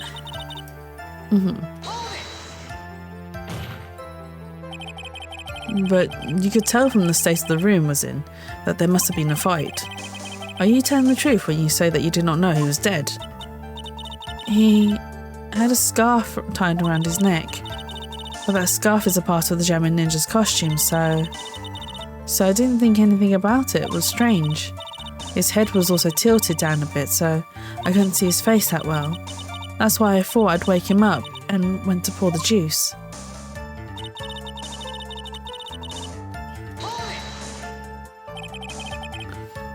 What is this plan you had?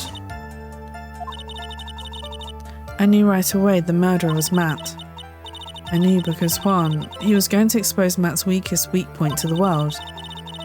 So Matt did this to stop Juan and silence him for good. That's when I thought I should forge some evidence and pin this crime on Matt. So the forged pieces of evidence were the knife and the button. The first thing that came to mind was to plant the knife. What was the inconvenience? Was it Lotta? That was so you can get the knife, correct? The knife Matt used at dinner had his fingerprints all over it. I thought if I used that, then the police would certainly turn their eyes towards him. Matt was napping with his costume on at the time. I slipped in, took the knife and returned to the scene of the crime. Okay, so she didn't actually kill him. So you're the one that stabbed the victim with the knife. It gives me goosebumps to think about it now. What a horrible thing I did.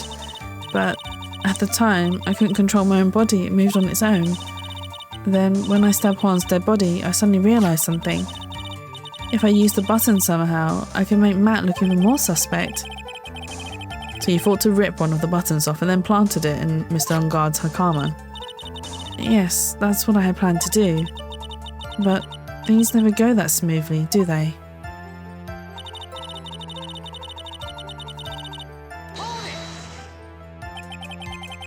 An inconvenience. There's a woman with a camera at the ready loitering in the hallway. I'm willing to bet my spikes it was Lotta. There was also a woman with a ray gun at the ready pacing back and forth. That's Miss Oldbag for you.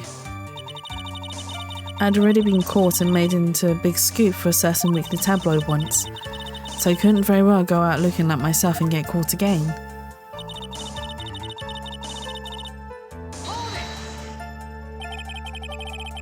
You were the one who prepared that costume, weren't you? Yes, I took it from Global Studios. I also put it into Han's guitar case the day before the award ceremony. You did this in preparation for the press conference, correct? Yes. Juan wanted to wear that costume and hold a press conference in it. He was going to disclose Matt's big secret there. What is this secret? That I don't know. Anyway, I thought that if I were to leave Juan's room in the nickel samurai costume, then people would think that Matt was the real murderer. I was very careful not to leave any fingerprints when I opened the guitar case. I absolutely did not want anyone to know about the costume. Dun dun dun. I think we've heard enough. So, after that, you went back to Mr. Ungard's room and planted the button. Into Matt's Hakama, yes. After that, I folded up the costume I was wearing and put it into a bag. Then I snuck it out of the hotel and got rid of it. My word, what does all this mean? Mr. Edgeworth, is it? The real criminal's Matt Ungard. Yesterday, that woman prosecutor sat me down for a talk. Francesca, huh? She said that I should, under no circumstances, confess to what I've done. That if I just kept quiet, then Matt would be found guilty for sure. I had no choice but to believe in her words.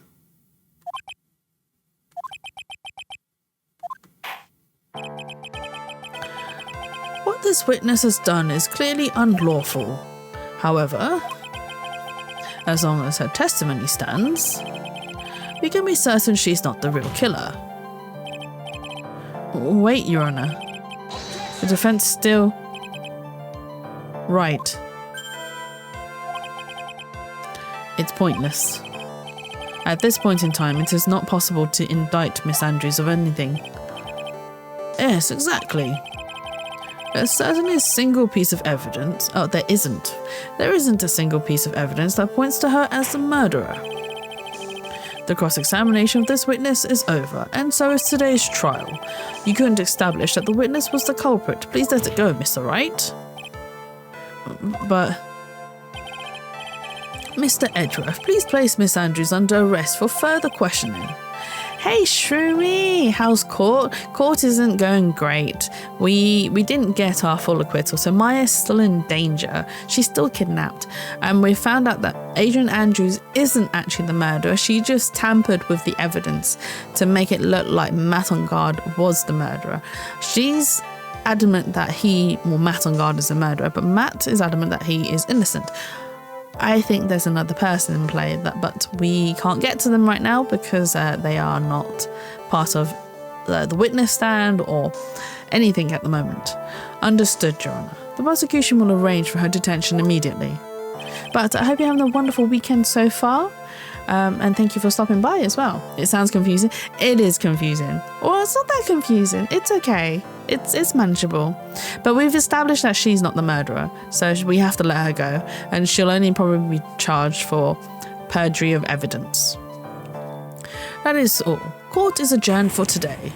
Oh, that was a big hammer sound. Doosh. And Phoenix is probably going to be very upset with himself. Interesting. Yeah, there we go. He is upset with himself. But it's fine. Maya's fine. She has been 1 day without food. Humans can survive up to...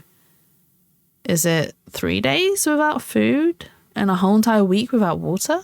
I can't remember which one it was. Today's trial is over. I didn't want an acquittal. Witness, would you mind if I asked you something? Edgeworth. What is it? Before you leave court today, I wonder if I might look at one thing. The card in your hand. It's had my interest for quite some time now. What exactly is it? Oh, this? I thought water's more important than food. It's like 3 weeks without food and 3 days without water. I'll fact check. Oh, really? Oh, maybe that's true, actually, because we are, what was it, 70% water as human beings? I'm sure, there is, it's not 1 day and then we expire if we don't drink for a whole entire 24 hours. We're not going to expire. We'll be very dehydrated, yes. But I think we can actually last some time without food and water for a bit. Oh, this? Mr. Wright also asked about this. It's a calling card. Although, I don't remember at the time you asked me about it, Mr. Wright. I remember just now. I found this in the room on that day. The room? That day? Rin would love being that dehydrated. That's only if we actually let her be that dehydrated. I wonder what would happen if we went like a whole entire... Yay, second year. Thank you for the second year redeem. Yeah, I wonder how, like, if she'd find it weird if no one redeemed hydrate for one stream. Yes. I found this card when I discovered Juan's body. Oh yeah, I forgot. So yeah, because he died of strangulation, so the knife and the blood wouldn't have been there. So yeah, she would have thought that he looked like he was sleeping. Okay, in that scene, yeah, I would think that he was sleeping. According to the US National Library of Medicine, altogether, it seems impossible to survive without food and drink within a time span of 8 to 21 days. If a person is only deprived of food, the survival time may even go up to about 2 months, although this is influenced by many factors. Maybe one stream, not, but multiple, yes. But yeah, they say 3 to 5 days without water. Okay, so I was technically almost right. A week without water is doable, but I wouldn't recommend it. Don't dehydrate, you guys. You guys, don't dehydrate yourself. Thank you, Shroomy. I was literally about to take a sip from my tea as well. Thank you for the hydrate.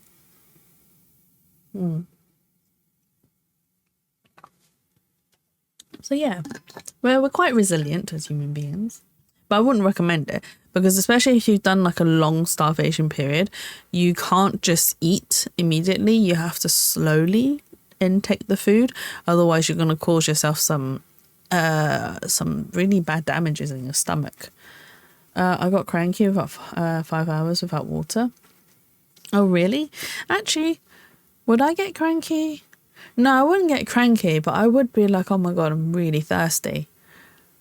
I'd be like, something's missing. Water. I haven't drank water for ages. It's lying there right next to him.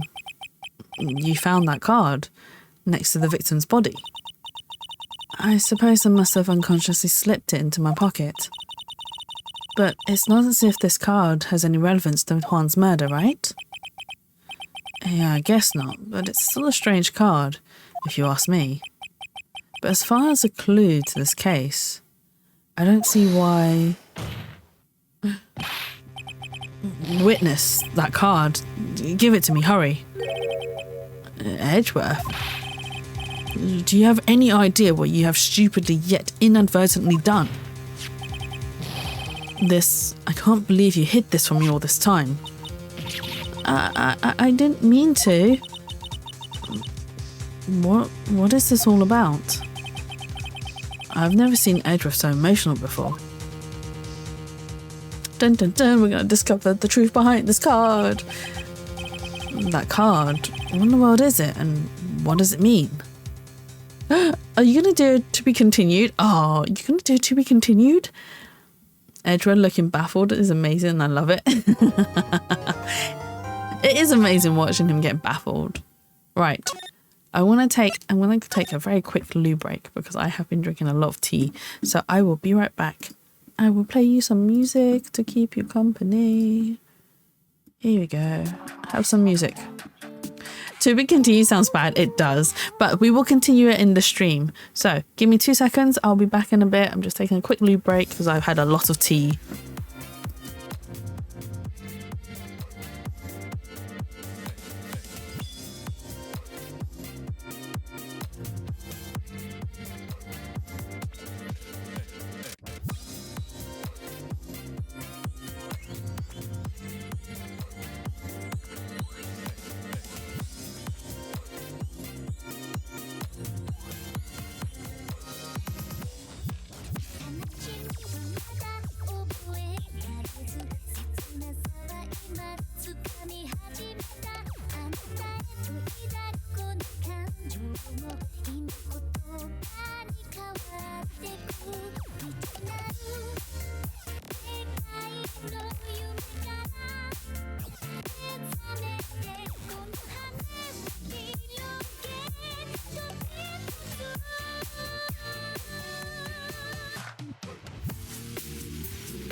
Okay, I am back.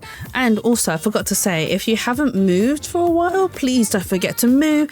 Give yourself a little stretch, wiggle your spine about, and also don't forget to hydrate yourself as well. All right, let's get back to the game. Almost feels criminal stopping this song. I really like this song. Right.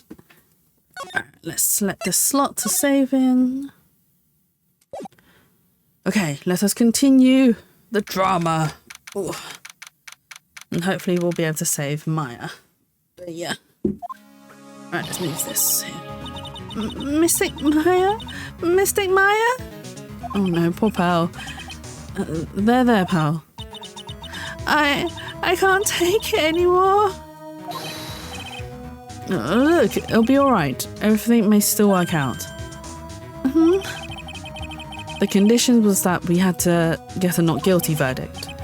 And so far, the kidnapper has kept his word and hasn't hurt Maya. And he won't because Miss Dungard hasn't been given a guilty sentence yet. Poor pals. Cheer up. We don't have time to stand around crying. We have to get going. You're right. Mystic Maya's in much more pain than I am. Yes, that's right. So... Hey, you guys. God, I caught you, pal. I keep reading, like, Gumshoe in such different voices every single time. I can't get his voice right. I'm sorry. Mr. Scruffy Detective. Oh boy. It looks like Detective Gumshoe has been dubbed Mr. Scruffy Detective in Pearl's books now. It's just plain old Mr. Dick Gumshoe now, and I came to talk to you, pal. But we're kind of busy right now. He's huffing and puffing. He ran over here. So, what are you going to do from now on? Oh yeah, I forgot. He lost his job, didn't he? Oh, because Von Karma fired him. Oh no, Gumshoe, how are you going to make ends meet? What do you mean, pal? Well, you've been fired, right? So, do you have a new job lined up yet? Oh, that. What am I supposed to do now, pal? I don't have anything coming at all until my next payday. What are you talking about? You don't have another payday? You don't have another payday? I guess that means I'm just going to have to work here at your place, pal. No, not Detective Gumshoe being fired. I know, right? It's so sad. It's just, I mean, he practically works for free anyway because he keeps getting his paycheck cut. Not only by Von Karma, by Edgeworth as well. And I'm just like, poor Gumshoe, just leave the man alone. He's trying his best, all right? He's trying his best. I guess that means I'm just going to have to work here at your place now, pal. Say what? You'll be searching for things that will prove Miss Dungard's innocence all day, right? Well, yeah. So yeah, I'm going to help you, pal. I've got lots of experience in investigating and watching over people's places. I'm great at making really simple meals, pal. I'll take care of it all. Come on, Mr. Nick. Let's let Mr. Scruffy Detective take care of things. Okay. By the way, what's your best dish? Instant noodles, pal. That's my best dish too. High five. I'm only kidding. I can make more than instant noodles. Oh, Gumshoe, you need to learn to cook properly and look after yourself. How'd you get this big on instant noodles? Well, I suppose he must have worked out a lot to turn fat mass into muscle mass. Why am I surrounded by people who only eat cheap, unhealthy foods? That was the first time I've ever seen Mr. Edgeworth act like that. I never thought he'd say something like, he didn't care if Miss Andrews killed herself. He said that? That's horrible. Oh dear. Oh dear indeed. At least I know how to make a roast. I can't make... Okay, fine. I can make the roast potatoes, but they don't come out great. I can do roast vegetables as well. They're not that hard. But honestly, if I'm going to make a roast, then I am likely to also make it with mash rather than roast potatoes. Because my roasties never come out right. Either I overcook the potatoes in the boiling process, or they just don't come out crispy. And it's just like, so sad. But because of him doing that, we got the truth finally. The truth. Miss Andrews last tested me. I wonder if that was the truth. I'll give you that. There was nothing strange in the test me itself. Yeah, like in the boiling process, if you boil them for too long, they just become mushy.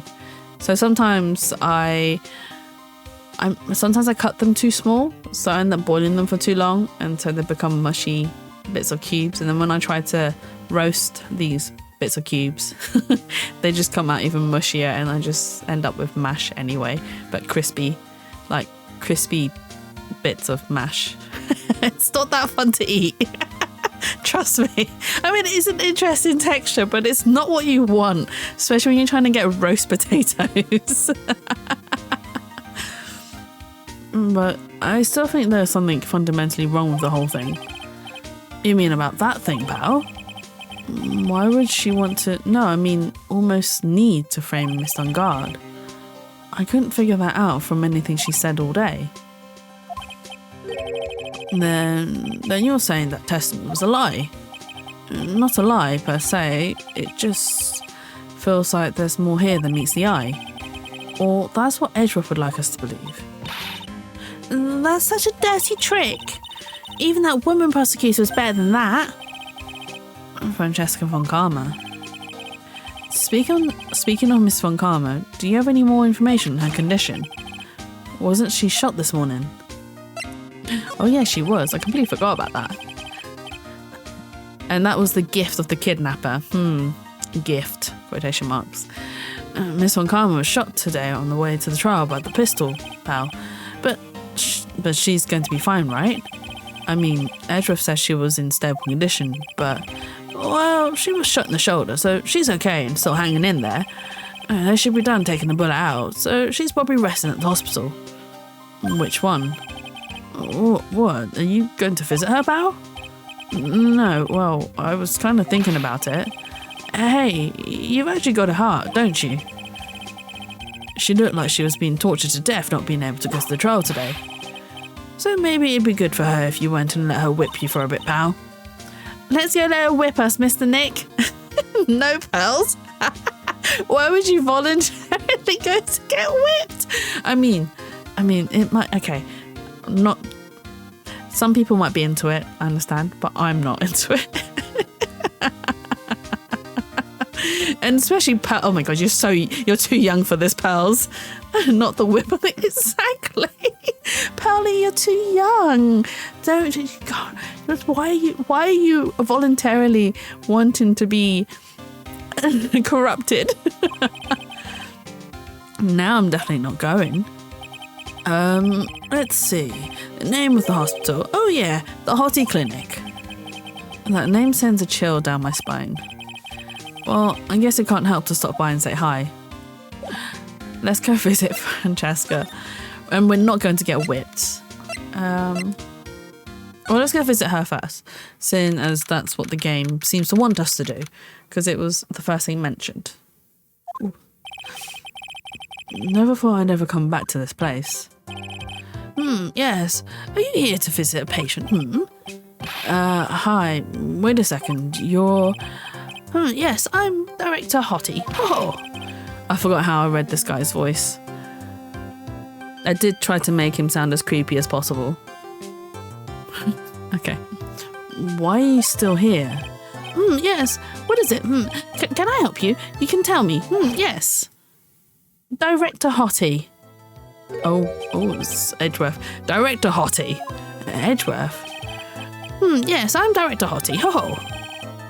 Oh, you're the man from this morning. Yes, what is it? Director Francesca. How's Francesca von Karma?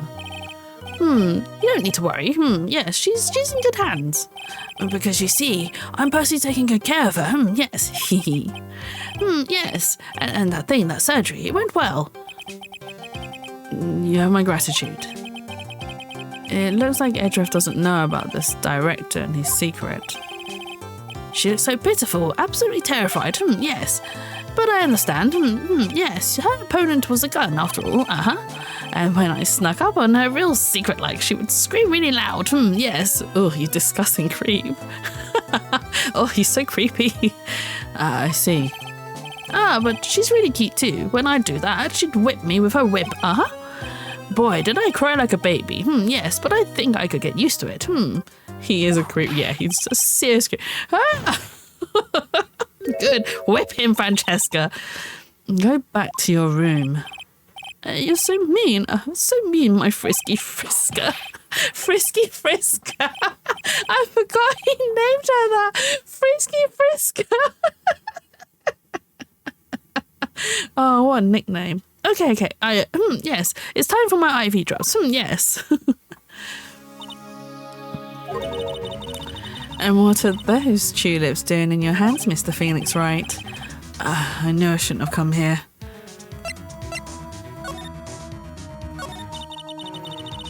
I was shot in front of the courthouse in my right shoulder. But it's no big deal. This sort of thing happens all the time. I even had full intentions of running the trial this morning. But that would have been too much for you. There's no need to act tough in front of us, you know. Regardless, I was dragged here by that man over there. He was so unyielding. One has to wonder if he was simply interested in stealing my case. It was the only logical course of action given the bullet was still lodged in your shoulder. But by taking over the case, I found myself having to clean up after you and that irresponsible deal you made. I think I know what deal he's referring to.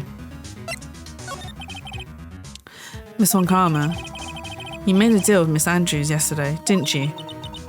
I don't know what you mean.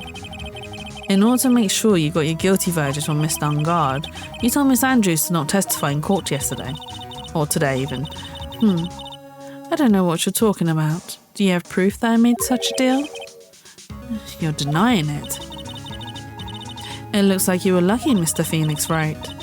If I had been in court today, this trial would already be over.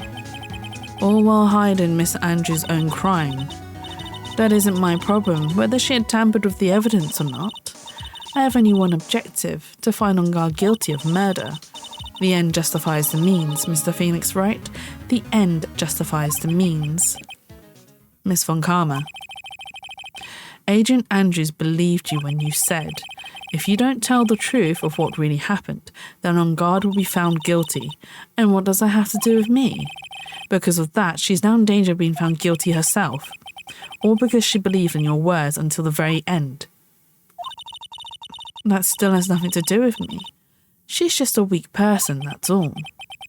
But you had to know she was. Ow. I think visiting hours here are about over. So if you excuse me. Ooh. I think Francesca feels guilty.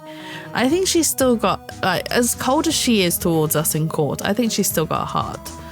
I mean, there are some things that she's done that shows that she still cares, even though she says she doesn't. What's wrong? Why has she suddenly cut you off? Probably because she thinks I had the advantage in that argument. Edgeworth. Oh, let's talk to Edgeworth. What happened today at the trial, Edgeworth? That was not like you at all. I mean, I know you knew about Miss Andrews' condition. You could have made her testify many times if she wanted, but to go that far. But she wouldn't testify about that until I said something. Listen, Wright. The courtroom is a garden of judgment. I'm putting myself in line when I stand in there. And that's why I made the witness do the same. It's only natural. By the way, Edgeworth, you're really angry in court today. That's rare for you. Look at him! Witness that card, give it to me, hurry. Do you have any idea what you've stupidly yet inadvertently done? This. I can't believe you hid this from me all this time. Well, she didn't hide it, she was playing with it the whole entire time. It's your fault for not noticing. That card, what in the world is it? You mean this? Listen, Wright, this is top secret information. You absolutely cannot leak this. A special investigations team has existed for a number of years, but few know of it. I understand. Their task is to find the owner of this card. A man called Shelley the Killer. Shelley the Killer. And just as his name states, he is a killer, an assassin, the best at that. An assassin? Ooh. So who is this Shelley the Killer? The Killer is the name of a long-standing line of assassins. Long-standing? The name first appeared about 100 years ago, I hear. Shelley's the professional name of the third heir to the Killer name. So basically his professional name is Shelley. He leaves cards with a shell on them. He has a habit of making sure to leave a card by the body of his victims. Why would he do something like that? We think it's part of his duty to his clients. His duty? If he leaves a card, then his clients can be assured it was he who killed the victim. It also serves as insurance against any charges being pushed onto his clients. I see. The killer values the trust between his clients and himself above all else. It seems that this is one honourable assassin with a moral conscience. I guess that even honourable assassins can exist. So, you think this assassin... You think he's the one who did the killing in this case? It would appear that way. The discovery of the card basically confirms it, wouldn't you agree? Shelley the Killer, huh? I noticed something at the trial today. You behave in a very strange manner. Is something the matter? Are we going to tell him? Are we going to confide in him? I guess I should just tell him.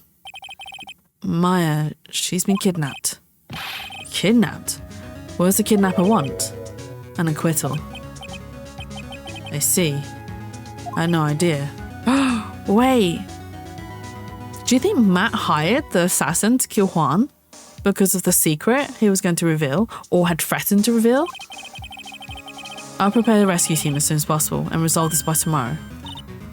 Really? Did you hear that, Mr. Nick? Mr. Edreff's going to... Stop trying to console me, Edreff. I don't need your pity. Mr. Nick? There's no way you can find her. We don't have even the single lead to go on. There's only one way to save her. I have to get an acquittal somehow. It's the only way. Right. Listen. You need to know something. Juan Corridor was killed by Shelley the Killer. And the client who ordered the job is Matt on guard. Your own client. Please stop. I can't listen to you. I can't believe that. I see. Well, if you want to continue your investigation, you'll need this. What is that? Oh, what is it? The hotel right now is restricted to police personnel only, as we're looking for any clues that might lead us to Shelley the Killer.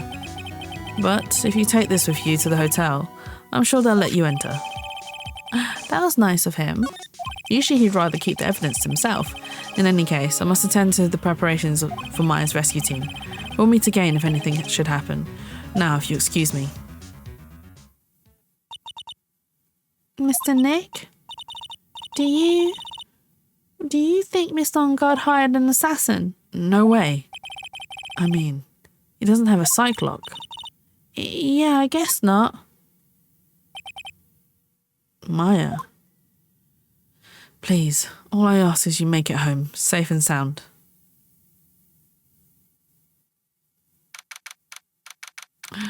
Oh, we get to see Maya.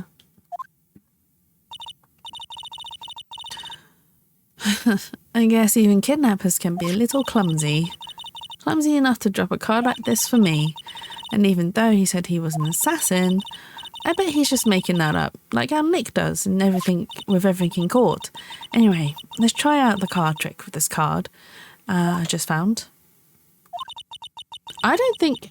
Okay, I have a feeling that the assassin left that card there on purpose so that he was like, oh, you're going to die anyway, so I might as well leave a card to prove that it was me that killed you. Sounds like I got the door to open. Okay, time to go take a look around. We can look around.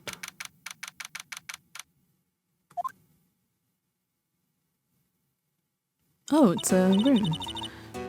What is this place? I've got a feeling I'm not in the hotel anymore. Are those videos over there? Well, I'll worry about that later. For now, I should look for clues. That way I can show them to Sis and maybe get out of here. Ooh, let's examine. Okay, so there's a desk. Oh, hey, it's a computer. I've never really used one before. I have no idea where the power switch is on this thing.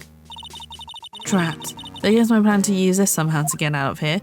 How can you not know how to use a computer, Maya? I know you live in the Korean village, but are they really that out of touch with technology? What is this thing? An antennae, I guess. And this is a VCR? There's sure a lot of electronic gadgets here. But what is an antennae doing here? Wow, I've never seen a TV this big before. Actually, nor have I. Not in person, at least.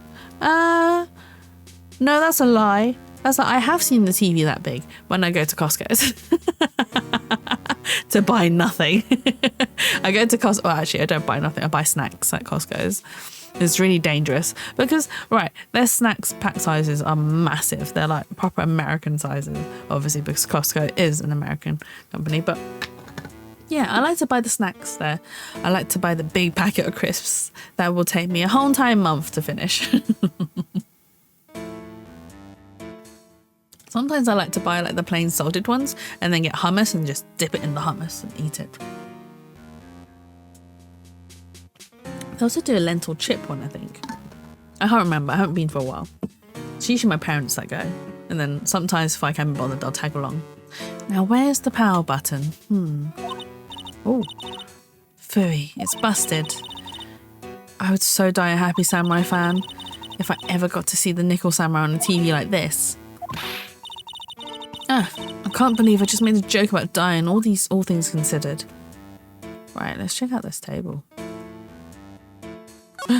Yeah. There's a framed picture sitting on this coffee table. It's a picture of a woman. She's kind of pretty.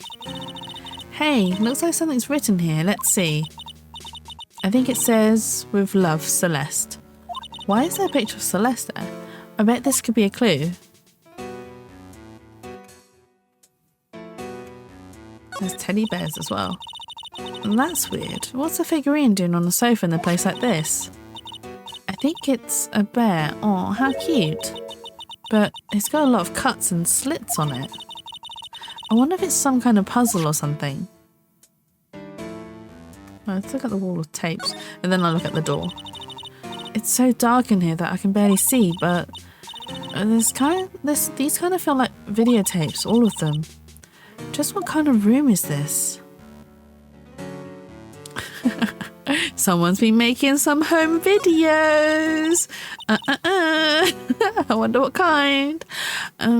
Locked, of course. And it doesn't look like I can use the card to open this door. There's a little hole at the bottom of the door. If only I was a little skinnier, then maybe I'd be able to crawl through there. Oh, this simply will not do. I cannot have you wandering around at will. Eeh. It seems that your Mr. Wright is truly concerned about you. He is. For now, I would suggest you remain cooperative. If you cannot, there are ways in which I can help you. Ways? You mean dead men tell no tales, is how the saying goes, correct? Dead? I'm almost certain I told you on our first meeting I am an assassin. No way, you're lying. I mean, an assassin. People are not always who they appear to be. Nick! Okay.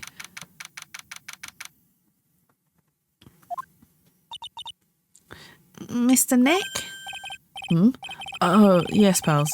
Got caught up in my thoughts about my situation. Mr. Edgeworth has left, you know. I guess for now I have no choice but to believe in Mr. On Guard. But I think I should listen to his story one more time. Alright, let's get going too. Okay. Right, so let's go visit On Guard. Hey, Gumshoe.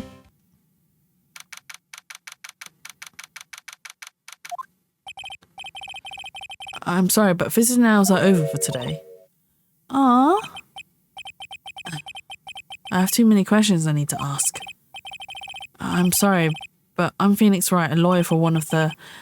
You're Mr. Wright, you say? Oh, yeah, there's a message here for you. A message? It's from Matt on guard. Here you are. What did he write? Is it something really important? I don't know. Well, let's see what it has to say. To Mr. Lawyer Dude, I've got something really important to tell you. Why do I feel uneasy all of a sudden?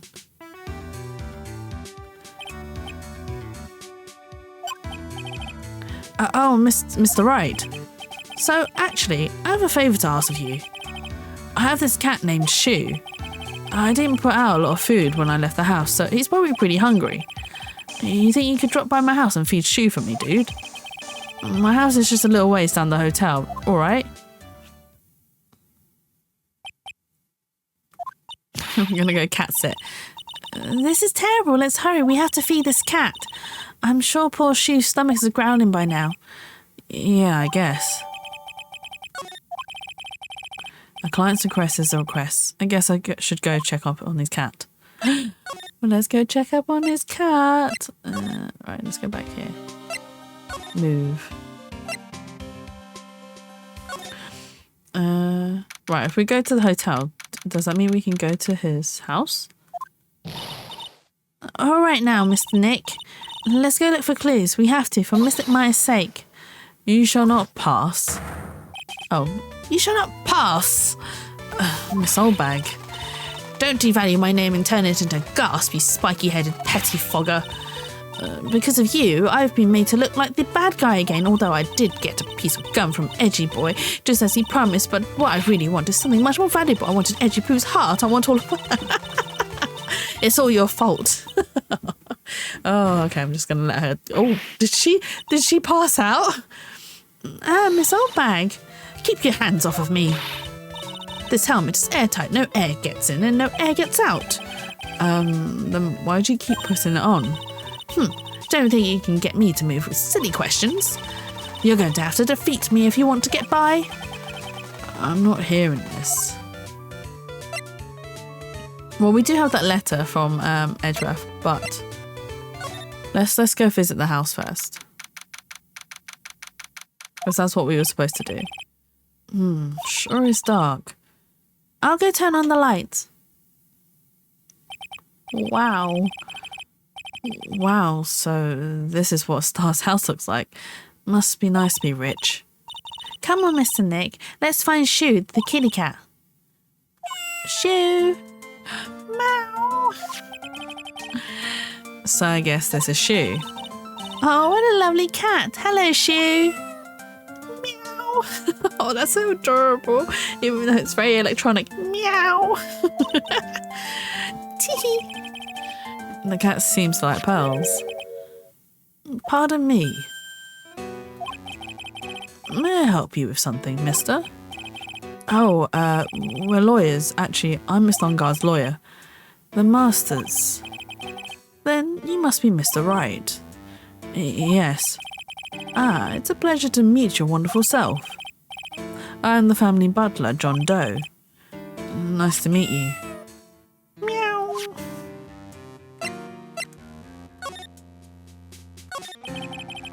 You must know all sorts of things about Miss Longard, right?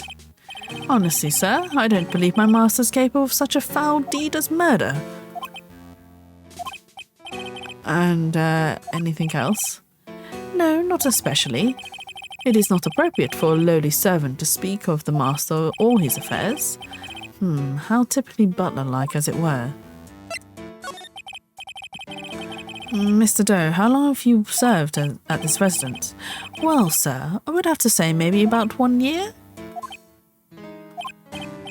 And, anything else?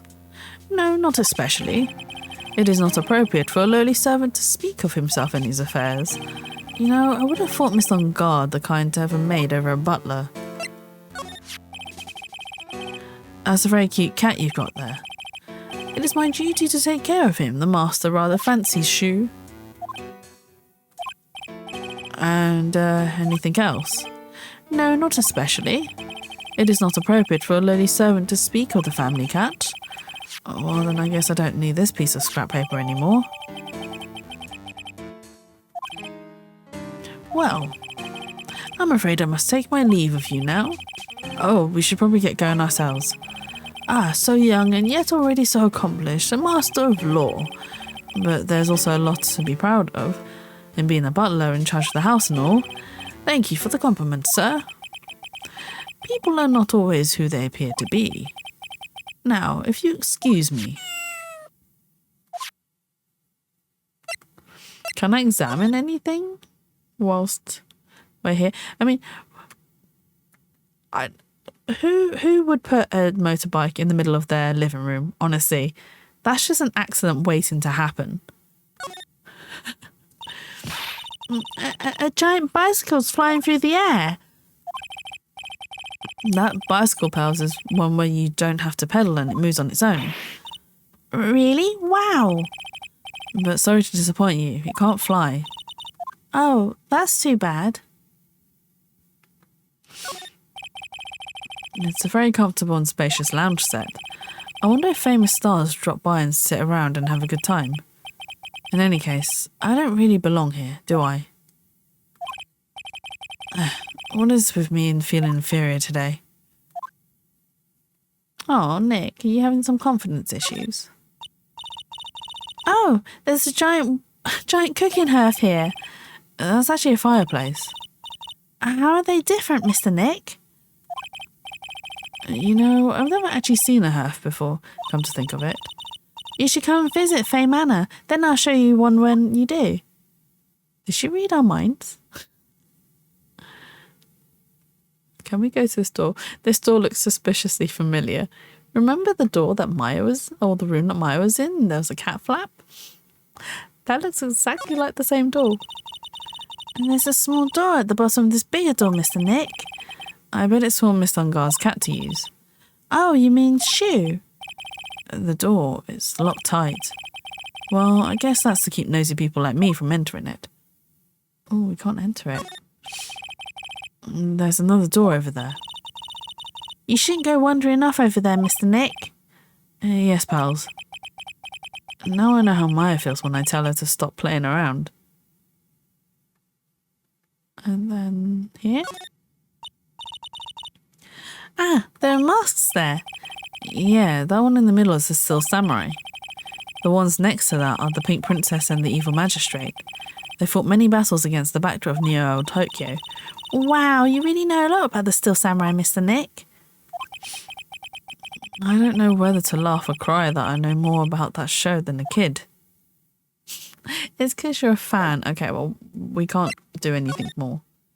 So, let's go back to the hotel lobby. And we'll present this. Maybe if I show her this letter I got from Edgeworth. Miss Oldbag, if you look at... What? You want me to look at this worthless piece of... edgy poo? Is that her perfume, Pheromone d'Amour I smell? Ugh. Let's see here. Would you please allow this unsophisticated young person to conduct his investigation? Yours truly, Miles Edgeworth. Yours truly? That man's good at flattery. Fine, but only because Edgy Poo said so, you understand? Okay. I just thought of something I have to do. Remember, no messing around. You do anything bad and I won't let you off the hook. It looks like she has strong feelings for Mr. Edgeworth. That may be, but you know nothing's going to come of it. That's so mean, Mr. Nick. Feelings are meant to be told and shared. Oh, Pearl's view of romance is so pure and innocent. Feelings are meant to be told and shared. Sharing's caring. Bless her. Ow.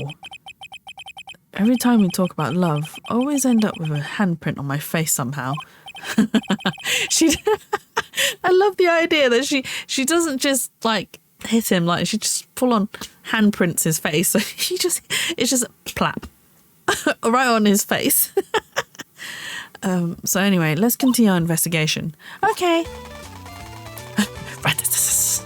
What is she doing?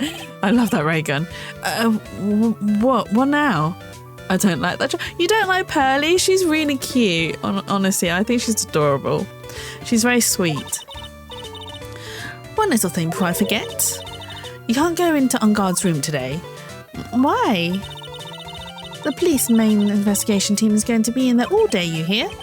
I wonder if they're the team in charge of investigating the killer. So don't go in there. Set one foot in there and you'll see the wrath of Wendy Oldbag. Her name's literally Oldbag. Yeah, it is literally Oldbag. Wendy Oldbag. Which the pun for it is Wendy Oldbag, basically, because she talks so much.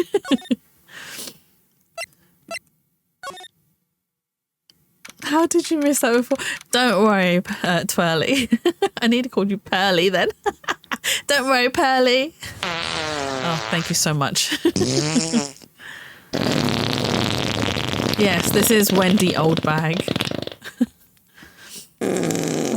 How dare you?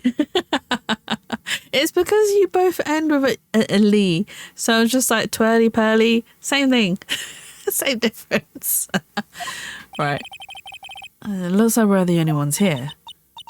And yet, the hotel seems so busy somehow. Probably because the police team is scouring for clues about the killer. Bum bum.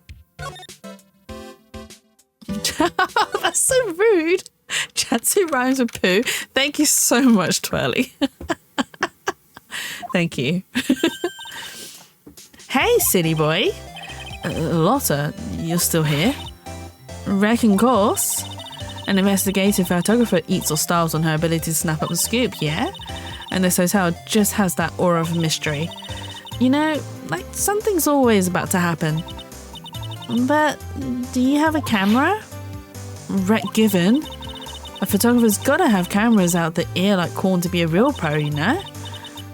So I'm hanging around here. Speaking of cameras and feed in the mouth, do you have mine, you bread thief? Why couldn't you drop that thief thing already? Let's talk to her first.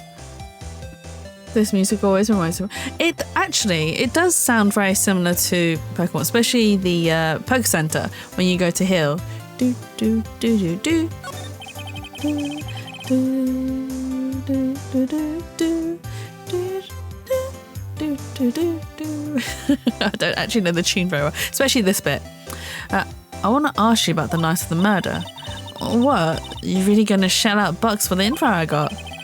Lotta, you were loitering in this hallway the night of the murder, were you not? Well, kinda, but... Brace yourself, Phoenix. Here it comes.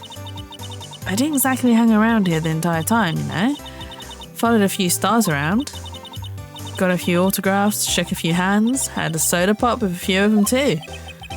Looks like she wasn't here the entire time that night. The security lady wasn't in this hallway the whole time either. I guess this means there's no one who can tell us who came and went that night. So about the note that was inside your camera case. Oh, that ditty I wrote? Yeah, can I believe what you've written? You mean the stuff about On Guard shoving his manager lady onto corridor? Yeah. Well, I reckon you best not be believing that. So note Pearl is very cute. I agree, King. I agree. And I can't wait to play the rest of Ace Attorney. Oh my god. Apollo Justice is what I meant to say.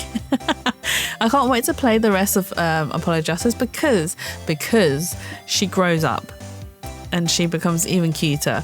And I've not played the last two games, so it will be a lot of fun enjoying it fresh with you guys with no experience whatsoever. I've played 1, 2, 3, 4 several times already, and this is probably like my 8th playthrough. And I still can't remember the cases. I still get stuck. I'm like, what am I supposed to do here? But there's such long games that it's very hard to try and remember everything. Like, I remember the stories and what happens and who did what. Well, I say I remember the stories. I just about remember the stories. But it's such a long game that it is. It's like, you know, when you've read a book, like a very long series book, and then you haven't read it for a while, but you still remember bits of it, but not everything about it. So it's still fun, even though you've already read it several times before. And that's what games 1 to 4 are like for me, because I keep replaying them all. But yeah, no, I'll be excited to finally actually get to 5 and 6. What? Look, I sort of wrote that on a whim, you know, writing whatever came to mind. Whatever came to mind? Yeah, when you get down to it, it's just a lot of random ball dooders. Ball dooders? Hey, what's with you? Why are you staring at me like my grandpa used to? Hey, and why do you look like you suddenly got older too? Or am I just shrinking here?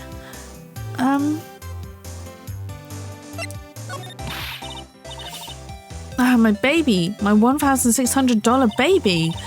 What's with that red-coated prosecutor anyway? The guy told me it was evidence and refused to give it back to me. Well, that's kind of how it is. Hey, you're that redcoat's friend, aren't you? So put in a few good words for me and get me my camera back. You want me to do what? And listen, nag the guy real good for about 5 hours and I guarantee he'll give it back. Why don't you do your own dirty work? Well, I reckon it's time for me to get going.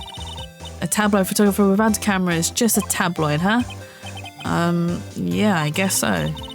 Keep yourself together out there, you hear? I'm coming to see you in court tomorrow. Okay, I'll see you then. And you too there, little one. Keep up the good work, okay? Okay. Don't be picky about your food now. I tried so hard to give Lotta a southern accent when I was playing. It was tougher than I thought. Right, so I can't do an American southern accent. As much as I'd love to also given her a southern accent. And here in UK, it's a bit different. So it's the south of UK is more London, like more my accent. It's more the northern accent that I probably would have given her, but my accent kept on coming out Irish, and it kept on switching between Irish and Midlands, and it was not a good accent. So I said, you know, I'll give up. I'm not doing accents ever. I'm not doing accents. I can't do it right, and I refuse to. It doesn't sound good. I sound like I'm being like taking the mick. I'm not deliberately. I just can't do accents. It's terrible. And make sure you do all your homework, you hear? Okay. And if you happen to find yourself a camera, make sure you bring it right. Would you please just leave already? Poor Lotta. She said, just go already. Okay, so we are allowed in corridors room. There's a lot of bears still. I swear the bears have changed a little bit. But yeah, I'm terrible with accents. Is that someone tied up? Mr. Nick? What is that otherworldly ghastly moaning?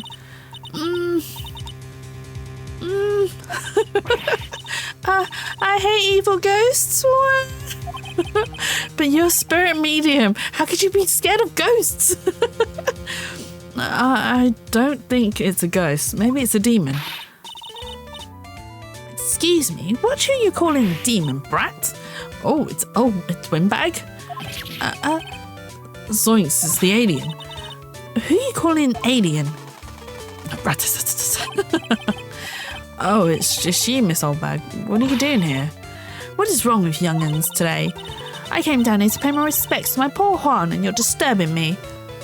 Oh, where was she, like, grunting? What was she doing? And I made all the grunting noises too, oh my god. Please talk to me about the night of the murder, just one more time. I talked about it plenty at the trial. I was fooled, tricked, deceived by that fraud of a photographer and her note. She was loitering around here with that imbecilic look on her face. with that imbecilic look on her face. Okay, got it. Now hold on a second there, you little pipsqueak. If you're going to take notes, at least make me sound better than that. Oh, all right. Now I've seen everything. But, you know, I was working that night too, doing my job, minding my own business, so it's not like I had time wasting standing around here the whole night. I was wondering if you could tell me a bit more about Mr. Corridor. He was the most popular star, you know, especially where it counts in my book. But I heard he was lagging behind in the polls against a missed on guard. Well, that's just a recent thing, bad luck and all that, you know. But he was going to become an even bigger star than he used to be. Look, just look at this mountain of presents. It's a show of a mountain of feelings all his fans had for him. Yeah, the mountain's pretty big and certainly nothing to shake a stick at. Mr. Nick? Is that your role model, Jaxie? Who's my role model? Windbag? Or Old Bag? Wendy Old Bag? She's not my role model. Hey, are you trying to say I talk a lot? Are you saying I'm a windbag as well? Or a Wendy Old Bag? No, I'm not really crying. To be honest, I actually wouldn't mind doing a cosplay of her in this like alien outfit. I think it'd be fun. No, you just want to do pew pew. Yeah, I do. I just want to go pew pew pew pew at people. Actually, someone at work suggested we go paintballing. What a bad idea. I'm actually a really good shot. Like, I'm very good at aiming in real life. I'm really bad at it in game, but I'm actually pretty good at it in real life. I would aim for the faces. It's really bad. I probably wouldn't. I'd probably be like, right, I'm going to aim for where there's hardly any protection, so in your leg. It's like a cha, I take your legs. Oh, the knees, I take the knees. Like Pixie's emote. Take the knees. Take the knees. Wait, where is it? Where is it? Take the knees. I'm just gonna be screaming take the knees until I can get the emote. Here we go. Take the knees. But yeah, I think paintballing would be very fun, but a very bad idea because I would want to shoot every single person that I work with. And if my boss takes part too, yeah, he's not safe either. I'll be shooting him in the back of the knees. It's like, ka-cha, kneel down before me. Anyway, Mr. Nick? What is it, pals? The presents, they're all bears, right? Sounds fun for you. Yeah, I'd have a lot of fun. I'd have a lot of fun until I get shot, and then I wouldn't have a lot of fun. I'd be like, ow, I got shot. I got shot. They're meanies. They're bullying me. I got shot. I probably wouldn't. I'd just be like, ow, bitch, I'm going to get you back. An eye for an eye. She's got a point. There isn't a single thing here that isn't a bear. All of Mr. Corridor's presents from his fans seem to be bears. Oh, that's because she can't think of one without thinking about bears. Bears? Why bears? You don't know? Well, you don't know? When my dear was training, he fought barehanded with a bear. He refused to give in and let the bear win, but after the fight, they became friends. Wow, what a heartwarming story. Look, it's just like in those young people's dramas. I can see those two tuck it out, down by a river going, you sure can fight. You too, bub, you too. Did that really happen? It's in his biography, bub. What a load of crock. So ever since then, fans have been giving him bears as presents. Yeah, nice, bears. Ooh, that scared me. I'm Uncle Bear and I say it's barely 8 o'clock.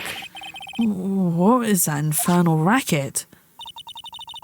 It's one of the presents going off. Sounds like it's already 8 p.m, way past your bedtime. That startled me. I thought I was going to die for a second. 8 p.m. That's the time when the awards ceremony ended that night, right? Time sure flies. Hard to believe it's been 2 days since the ceremony. Ooh.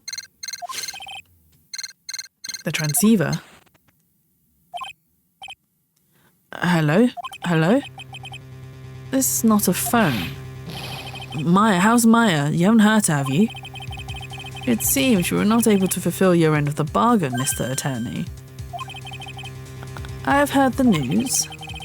So it seems my present did you no good. No, Mystic Maya! Mystic Maya! One more day, please. All I ask is for one more day. I'll get a not guilty verdict for sure this time, please. I suppose if I must. I need that acquittal more than anything else, after all. Please let Maya say something. I want to hear she's alright. Alright, then. Oh, a little... What's with this static call all of a sudden? Oh, thank you for the hydrate, Shroomy. Do I have any more tea? I think I have a bit left.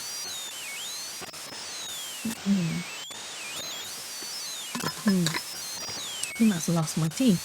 I do have a bottle of water here, though. Hello? Hello? It seems... bad. Connect. Oh, damn it. Did the transceiver just suddenly break? Excuse me. Oh, no. What happened? I don't know. All of a sudden it became nothing but static. Mystic Maya! Mystic Maya! Why did the transceiver suddenly break like that? I should probably have an electronics expert look at it. The sooner the better. Who's the electronics expert? I don't think we'll find any more evidence here. I mean, we could look. I think we've looked at everything we need to. Boss cosmetics scattered all over the floor. Probably where the Miss Corridor fought his assailant. These glass shards. They're probably from the glass vase Miss Andrews knocked over. Her glass is still there. Oh, no clues here. It's a beautiful wine glass and there's tomato juice in it. Ew, tomato juice. I don't really like it much. There's a bottle of it on the table over there. That's probably where this came from.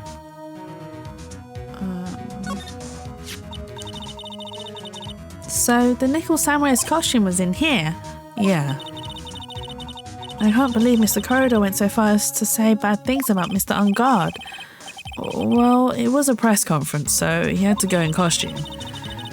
But weren't Mr. Ungard and Mr. Corridor friends? They weren't friends. They couldn't be friends because they were rivals. So, a rival is someone who is a strong enemy. Pearls is really fired up over this, and I don't have any answer to her. I don't have an answer for her.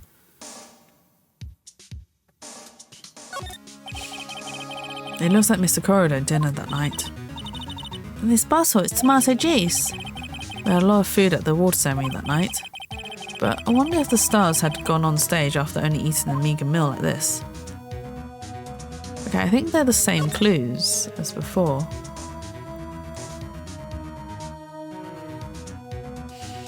Oh, wait, hang on. Wow, there are lots of bears. Alarm clock ones, collector editions, stuffed teddies, plastic models. It's pretty overwhelming. Is there a kind of bear he doesn't have? There's even a few in the trash can. Yeah, I get a feeling maybe the guy didn't really like bears. Poor teddies. It's hard to bear with all these problems. Growl. Oh god, why did we think of him? I don't think I want to bear with the trauma the last case caused me. What's wrong, Mr. Nick? Okay, yeah, no, I don't think we've got anything else in here. Away. I don't know why we keep thinking about the clown. Oh, honestly, there's no need for us to think about him, and yet he still like pops into our mind. He lives rent free in Phoenix's head.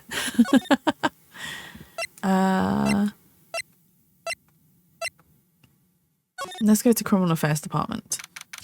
They might be able to help us with the transceiver. Wow, everybody looks really busy or something or another. They're probably strengthening the evidence for tomorrow's trial. Hey, hurry up with that. Well, yeah, pass that victims list around. You gotta be kidding. There's over 100 people on here. Mr. Nick, is Mr. Guard really that big and bad of a criminal? Actually, pals, never mind. It sounds like they're working on a different case. Okay, so we've got no one here that can help us. No one there. Where do we go from here? Oh no. Okay. I don't think we can talk to him. I just came here, didn't I? Right. Okay, no one there. So maybe we do need to go back to the hotel.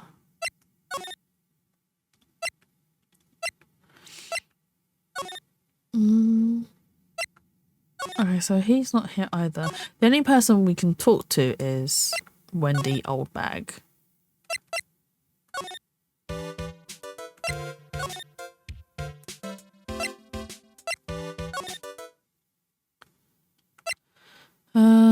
Move.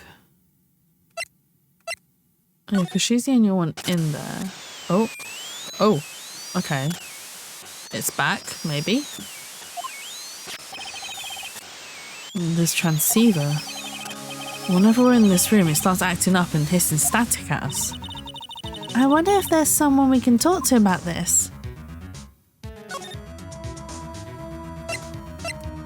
She's the only one present, so maybe if we ask her.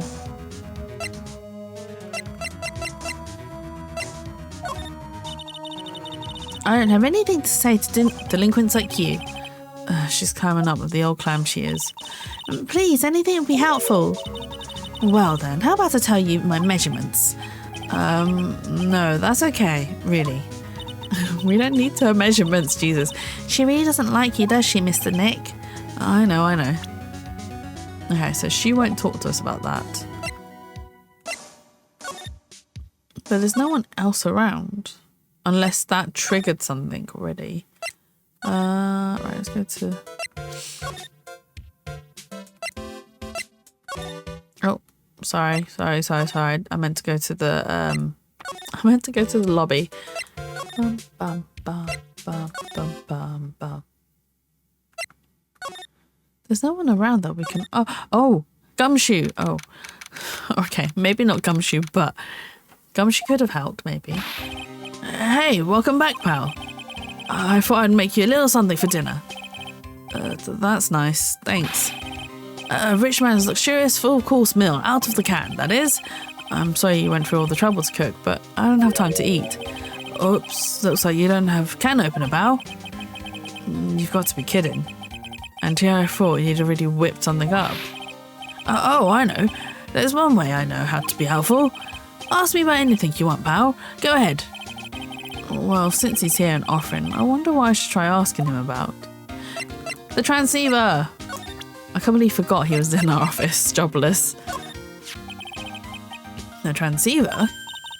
Oh, Mr. Nick, you should ask Mr. Scruffy Detective about that thing. What thing? Oh yeah, this thing just up and broke all of a sudden. It broke, pal? When I was talking to the kidnapper, it just suddenly broke into static. Look, it sounded like this.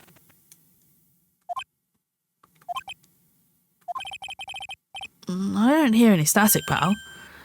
Huh? Maybe it fixed itself. That's strange. I'm sure it was making a loud static noise. Maybe. Maybe what? Maybe it was electromagnetic interference, pal. Electromagnetic interference. Oh, we can talk to him. Talk to me, Gumshoe! So what is electromagnetic interference? It's something that happens when a radio wave gets mixed up with another signal, pal. Oh, when you put it that way. I don't understand what you're talking about. Like, for example, when a cell phone goes off next to a computer screen, the stuff on the screen gets kind of fuzzy and starts acting funny, right? Huh? Computer. It's like when you use the dryer next to the TV and the screen starts looking weird. Oh, yes, a TV does do that. Oh, so that's what you're talking about. She seems amazingly happy at being able to understand this. So the room you were in when that interference to the transceiver happened. There's got to be something there that's sending out very strong radio waves, pal. Something like a listen device or something. Hey, speaking of that, where were you when it happened? We were in Mr. Corridor's room, the scene of the murder. What? That's it. I'm going to sneak into the precinct and get a bug sweeper. I'll meet you at the crime scene later. All right, pal? Wait, Gumshoe. Oh yeah, baby, it's investigation time. I'm on fire, pal. My fingers are itching to go. Yeah. My fingers are itching to go. I don't want to know what you're going to do with your fingers, Gumshoe. We should be going too, Mr. Nick. All right, let's go. All right, let's go back to the hotel. That's where I needed to go. All right, let's move. Move. Bum, bum, bum, bum, bum, bum. And Mr. Corridor's room. Right, we're going to sweep it for bugs. Hey, you're finally here, pal. Sorry to keep you waiting. Do you have the bug sweeper? Well, you see, I got busted trying to sneak in, pal. Then suddenly I'm staring at the precinct doors. From the outside, I mean. So, yeah, I couldn't get one of the police bug sweepers. What do you mean you couldn't get one? We need that item. Hey, calm down, pal. I didn't say I didn't get one, just not the police's. Wow, so this is a bug sweeper? It looks a little broken. Hey, this was made when I was in elementary school, pal. I mean, to be honest, if he made this in elementary school, Gumshoe is technically a very clever mechanic, because he was able to make a bug sweeper when he was what age would elementary school be? Like 5, 6, maybe even between 4 and 6 years of age. So I think that would class as a prodigy. He looks like an idiot, but he's actually very smart. Oh, by who? Me, of course. Seeing this sure brings back memories. Hey, don't look down on it, pal. Sure, it looks a little beat up, but I put my heart and soul into building this puppy here. Yeah, he did. It is impressive. It is very impressive. He made it when he was a child. I mean, when I was a child, what was I doing? I was drawing ladybugs. That's what I was doing. I wasn't making bug sweepers, that's for certain. Your heart and soul? It'll work, trust me, pal. It'll do the job. But you can't set the sensitivity, so it's going to beep at anything that gives off electromagnetic waves. But isn't it better that way? Well, anyway, since I brought it all this way, might as well give it a whirl, right, pal? I'm getting that sinking feeling again. He made the wrong job choice. He would better as a mechanic. A mechanic? Don't know if I typed that right. Your word really confused. Mechanican. Yeah, he would have been better as a mechanic. Definitely. He would have been a very good mechanic. Or just like an inventor of electronics, of gadgets. Okay, now I'll tell you how to use this baby. There's a listen device or some other sort of bug hidden in this room, pal. So we're going to find it, right? Right, now first, let's turn the sweeper on. Next, move the sweeper around to give the room a real thorough looky-see, pal. The sweeper will let you know how strong or of a signal is picking up, so keep an eye on it, okay? Once you find something that's giving off a lot of radio waves, press the A button to lock onto it. There's a lot of things here that's going to give off radio waves. So let's take a good look at anything and everything that seems suspicious, okay, pal? Alright, I'm going to go stand outside and keep an eye out. Give me a yell if you find the bug. Got it, pal? Right, okay. Oh. Lamp check. Listen device, no. There are lots of lamps in this room, aren't there, Nick? Mr. Nick? Yeah. And they're all on. You shouldn't do that, Mr. Nick. Don't you know it's wasteful? Yeah, I'll be more conscientious from now on. Sorry. Okay, so it's not the lamp.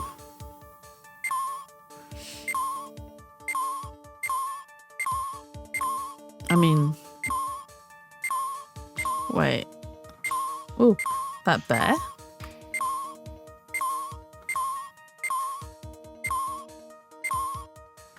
The signal's here.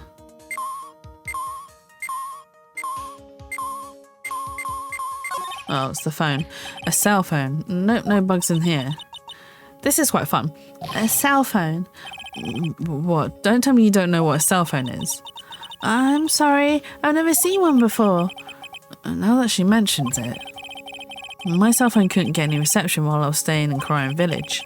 And Pearls has never lived outside for that village, so... Well, I guess I can't say it's impossible to live without one. Okay, so it's not there. Ah, what a lovely bear! Oh, it growled. Ah! This must be one of those fancy bear-shaped toy robots. It's a robot? It's a real robot?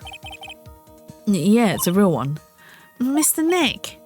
Yes? How many horsepower is it? How many horsies? Horsies? How many horsepower is it? You gonna ride the robotic bear, pals? Well, look, it's a bear, so, okay.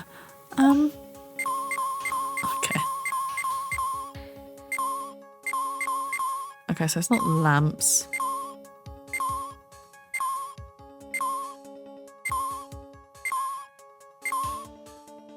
Okay, so nothing here. It's gonna trigger there because it's so many bears here.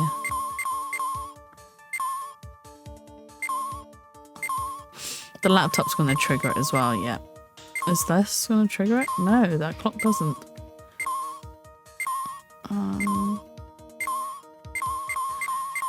The cameras are triggering it.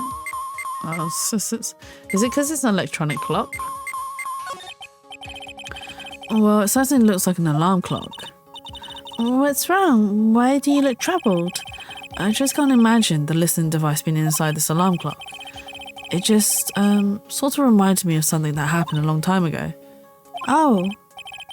Well, anyway, it looks like the listening device isn't in here. Oh.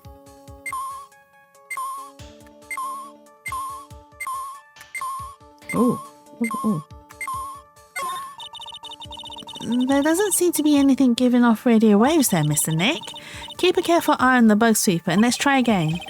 The sweeper isn't exactly the best. Well, make do with what we have, right? But look, it's giving off.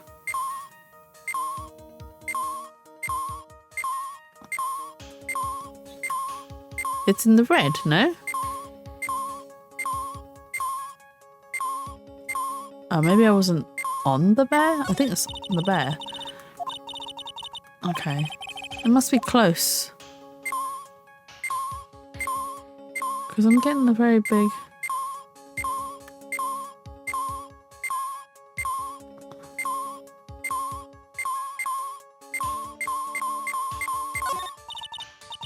What's this? It sort of looks like a hot water pot, but... Oh, well, it's kind of like a hot water pot, I guess. But instead of hot water, coffee comes out. Really? This pot can do that? Is there a pot that orange juice comes out of? I don't think there's anything like that, pals. Sorry. Okay, so it's not that. So where?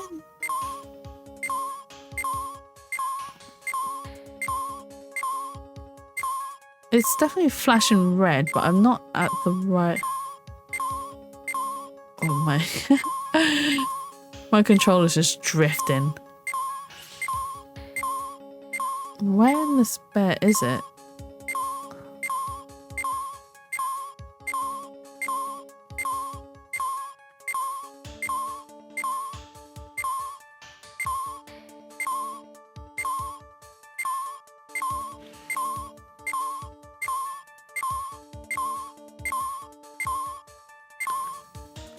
Oh, it's not down there. Okay. So it's like it's close. Oh.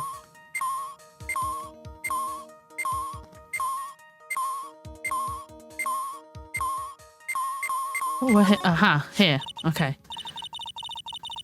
So I knew it was in the bear. I just couldn't pinpoint where in the bear. This is just a giant stuffed teddy bear, right? It's the biggest one I've ever seen. Hey, so did you guys find it yet? The listening device, I mean. No, not yet, but this bear's eye is... Let's see. A perfectly normal stuffed bear with some really strong radio waves. Sounds like you found a device to me, pal. Let's dig this fella's eye out and see what we've got.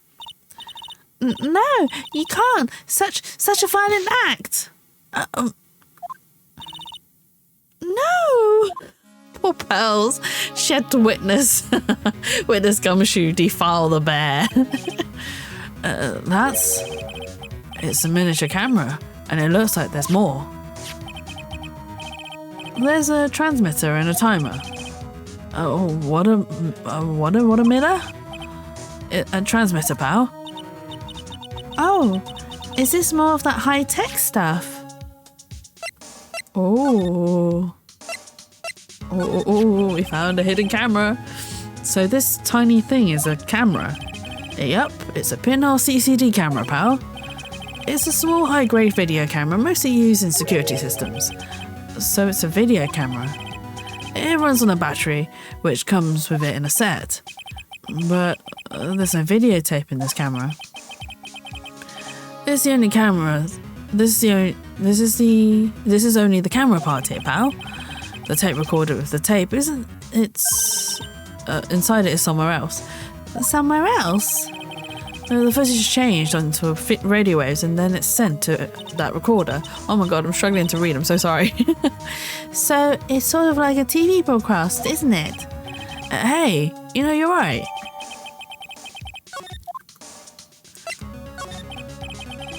So, what is a transmitter? It's a device that sends the footage the camera took to a specific destination. It looks like a video version of a listen device, pal. It looks like it's attached to a small clock-like thing. Oh, that's a timer, pal. You can set it to turn the camera on and record a certain time of it. You can set it for a certain time? Yep, let's see. This looks like it was set to start at 8 PM and go for 1 hour. 8 PM, that was the time the award ceremony ended.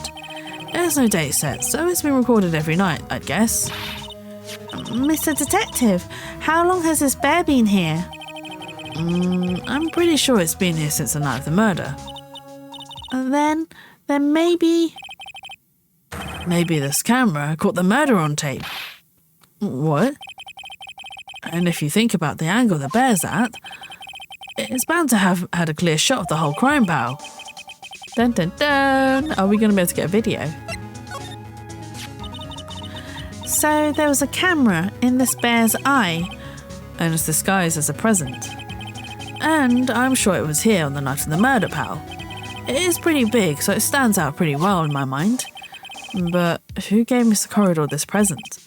I don't know, pal. But this means that someone out there has got a video about what happened that night. Isn't there any way we can find out who that person is? It's impossible, pal. Radio waves can be sent almost anywhere, so there's no real way to find out. Love a coincidental camera and a bear that help your case. Yeah, oh look, brand new evidence. It's a hidden camera. How come we didn't discover this before? Radio waves can be sent almost anywhere, so there's no real way to find out. Oh. Is there really no way to find out?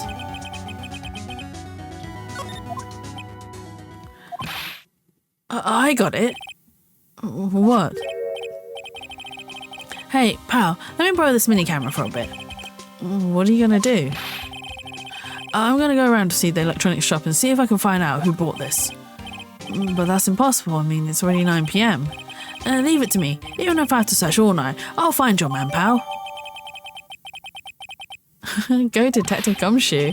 He's all fired up. Oh yeah, baby, it's investigating time. I'm on fire, pal. My fingers are itching to go. Yeah. His fingers are itching always. He's gone. Yeah. But Mr. Scruffy Detective sure is a nice man. He's pushing himself so hard all for Mystic Maya's sake. It's a mystery how you always manage to do things in the most inefficient ways, right? You'll have to excuse me. I heard your conversation just now. Edgeworth, what are you doing here? A rescue team has been created and deployed. I can't say I'm optimistic, but we have to move forward one step at a time. I see, thanks. Don't thank me yet. We still have to find her. So there was a spy camera hidden inside this stuffed animal, huh? You are one lucky man, right? Do you know this stuffed bear, little girl? I have no idea. Of course not. The maker of this bear is a very expensive luxury brand from overseas. It is completely handmade and only a small number of these are exported here. What? The camera and transmitter that Scatterbrain Detective took with him are dead ends. Things like those can be brought anywhere, however, this bear is different. By tracking how he got into this country, this bear can tell us who the buyer is. Can you really do that, Mr. Nick? Can he really? Well, I guess so. It's 9 PM. I think I can still make it in time. I'll be taking this for now. I'm sure you have other things you have to do. See you soon, Wright. Wait. What? Why are you doing this? I have no interest in explaining myself to someone who cannot comprehend. But besides that, right? Until court reconvenes tomorrow, you should concern yourself with this question. Who was the person that murdered Juan Corridor? The real killer. Do you really still think it was Adrian Andrews? To be honest, I don't know anymore. You still have a little time left. Find the truth, Wright. Everything begins with the truth. Juan Corridor's real killer. Miss Andrews passed. The kidnapper whose sole condition is an acquittal for Miss Dungard. And this card. Shelley the killer. Maya, the only way I can save you now is to find all the answers to this case tonight. I don't understand what your real intentions are, Edgeworth. But, as she said, all I can do for now is find the truth. To be continued. Okay. I think I can try and play up until the next save point. We shall see. I'll do another 45 minutes and then I might have to call it a night because I'm getting hungry. I'm getting hungry. Oh, so I need to get dinner. Get Water Hotel, Corridors Hotel Room. It's past 9 PM already, isn't it? I wonder if Mr. Edgeworth has already found Mystic Maya. These things take time. I'd say probably not. The police are professionals, pals. They'll find her, so don't you worry. And if you can win a not guilty verdict tomorrow, then everything will be okay. If we, not you. You're right. It is game, not a soap opera, even if it closed. Don't act like you won't continue, game. What do you mean? What do you mean? What do you mean, Shroomy? It is a soap opera. It's an episode of Awkward Moments with Jatsu. 4 hours of it. So the real person who killed Mr. Corridor was That assassin, Mr. Shelley the killer, right? and the card Miss Andrews found at the crime scene seems to be proof of that. But if that's the case, then a new question comes to mind. Who was the one that hired the killer to begin with? Who is his client? You mean, who asked for the murder? That person didn't want to dirty their own hands in blood, but whoever his client is, they're still a killer. Who could have hired the assassin? Do you think it was Miss Andrews? I mean, if you like your stream to be soap opera, then. I mean, it pretty much is almost a soap opera with this game. I mean, there's so many drama, or so much drama, so many twists and turns. Like, you think you come to the end of something and it's like dun dun dun, and then this happens. I wonder. But if she was the client, then why not go through the effort to stab the knife into? Then why go through the effort to stab the knife into the corpse herself? But if Miss Andrews wasn't the client, then no, it can't be. Matt on guard himself. If Miss Lungard really did hire the assassin, Then he's not innocent at all, far from it. He'd be guilty of the crime. but it can't be Miss Lungard, right? I mean, when we first talked of him. Miss Longard, I'd like to ask you one more question. Did you kill Mr. Juan Corridor? Alright, just so we're clear, dude. I didn't kill anyone, and that includes Juan Corridor, okay? I didn't see any Cyclops at that time. Actually, that reminds me. Did you remember something, Mr. Nick? I just realised you have both psychological horror and cozy in the same stream. I do. Because, I mean, I don't know. Are my streams cozy? I hope they are. I try to keep them cozy. And yes, there are psychological horror games too. I was too lazy, all right? Don't call me out on it. Sometimes I just can't be bothered to keep changing the tags. So I put them all in at once just so that we're clear. Because, I mean, some of the stuff that we discuss can be psychological horror based anyway. and then we also have our cozy moments too. So it is a mixture of things, or we try to be. Did you remember something, Mr. Nick? Yeah, something Miss Andrews said at the trial today. She said something interesting. What did she say? So what is this interesting thing? Oh, that's right. You didn't hear it, did you, pals? Juan had bet everything on the Jamming Ninja this year. And if he lost the Grand Prix, he was going to make sure Matt was going down with him. That's what he thought anyway. I mean, true. It looked like somehow Juan had it in his hands, a secret so powerful that it would destroy Matt's acting career had it been revealed. Mr. Ongard's secret? What is this secret? I don't know yet. But for now, let's think about it this way.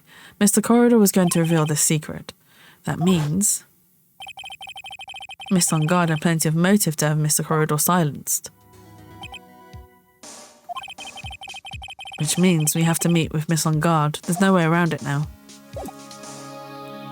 Okay, so we need to go to the detention centre. Ooh.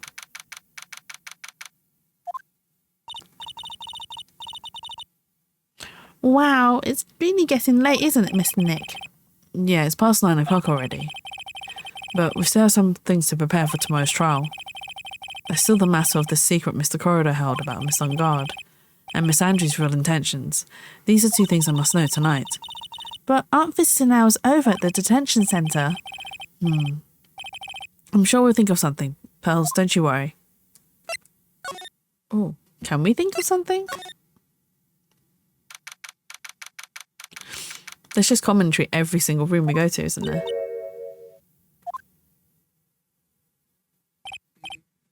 Hey, wait. What is it, whippersnapper? All I know is nothing that has anything to do with you is ever good. Like just now, I was handed this strange device for who knows what reason. And I was told to use it to search the whole hotel. That's the bug sweeper, isn't it? The one Gumshoe made. I don't know, and frankly, I don't care, but the request came from Edgepoo, so... Edgeworth. And he said... If you feel angry, direct your anger at that unsophisticated lawyer. So I'm going to feel free to direct all my anger towards you. Gee, thanks a bundle. Edgeworth, what a pal you are. Oh, do we have to talk to her? This is absolutely top secret, so you have better to keep it to yourselves. I heard they found a spy camera hidden in one of the presents. Very interesting. I'm sure it was you know. It was to catch poor Juan in the middle of a scandalous meeting. Scandalous? What's that? It means, well, you know, that gossip that's been going around about my dear Juan. Oh, you mean that thing about Miss Andrews? But I'm sure she must have had some reason for getting close to Mr. Corridor. I'll let you in on another secret, young'un. I know who planted that spy camera. It was that obnoxious, puffy-head photographer girl, the nerve of some people. Spying on people by herself as if I wouldn't want to see it for myself too. Wow, the alien actually misses her true intentions for a change. I don't know what you're thinking exactly, but I can bet that is nothing good. But I didn't say anything. So you want to know about Juan and that manager, right? Actually, as I hear it, they were something of a refreshing pair, those two. Oh. I tell you, Juan really welcomed that manager with open arms, I heard. And that manager? Who are you talking about? You don't know that manager woman Juan had? It's a shame she killed herself, though. Oh, you're talking about Miss Celeste Impact, Miss Andrews' mentor, right? Yes, that's the one. That Celeste girl. She was supposed to get married, you know? Married? You mean to Mr. Corridor? Really, you young kids today don't know anything, do you? That girl Celeste killed herself 3 days after their marriage announcement. 3 days after their marriage announcement? Won the world? Wait, so she was supposed to get married? Why would Miss Impact want to kill herself? She was going to get married. Well, that's because she was thrown away, you see, by Juan. What? But they were going to get married, right? They promised each other, right? They held a grand announcement session, but 3 days later, Juan suddenly cancelled their marriage. Is that true? It was in the weekly magazines. But why? Why did he do that? That was not in the magazines, unfortunately. I see. That night after Juan called off the wedding, that manager Celeste killed herself. How terrible. I wonder what happened between those two. Oh, so we got more dirt. Well, more information. So they were supposed to get married, and 3 days afterwards he then cancelled the marriage, which is when she decided to take her own life. On that night, there must have been at least a few hundred people here. I guess the police are done with their question investigating. It looks like things here in the lobby have finally calmed down.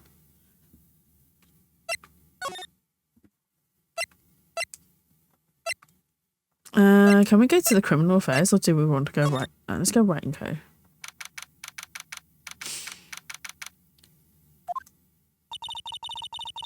It doesn't look like Mr. Scruffy Detective's here. Well, he's out there with that camera asking around at all the electronic stores. Then I'll make some salad for him for dinner. It looks like Pearls really appreciates what Gumshoe's doing for us. Mr. Nick? Yes? Where's the lettuce? I don't think I've ever bought lettuce before. Oh. I guess I have to give up on making a salad then. I guess the lack of lettuce is kind of a problem. Phoenix, get some vegetables in you. Right, let's move. I want to go to the criminal affairs department first.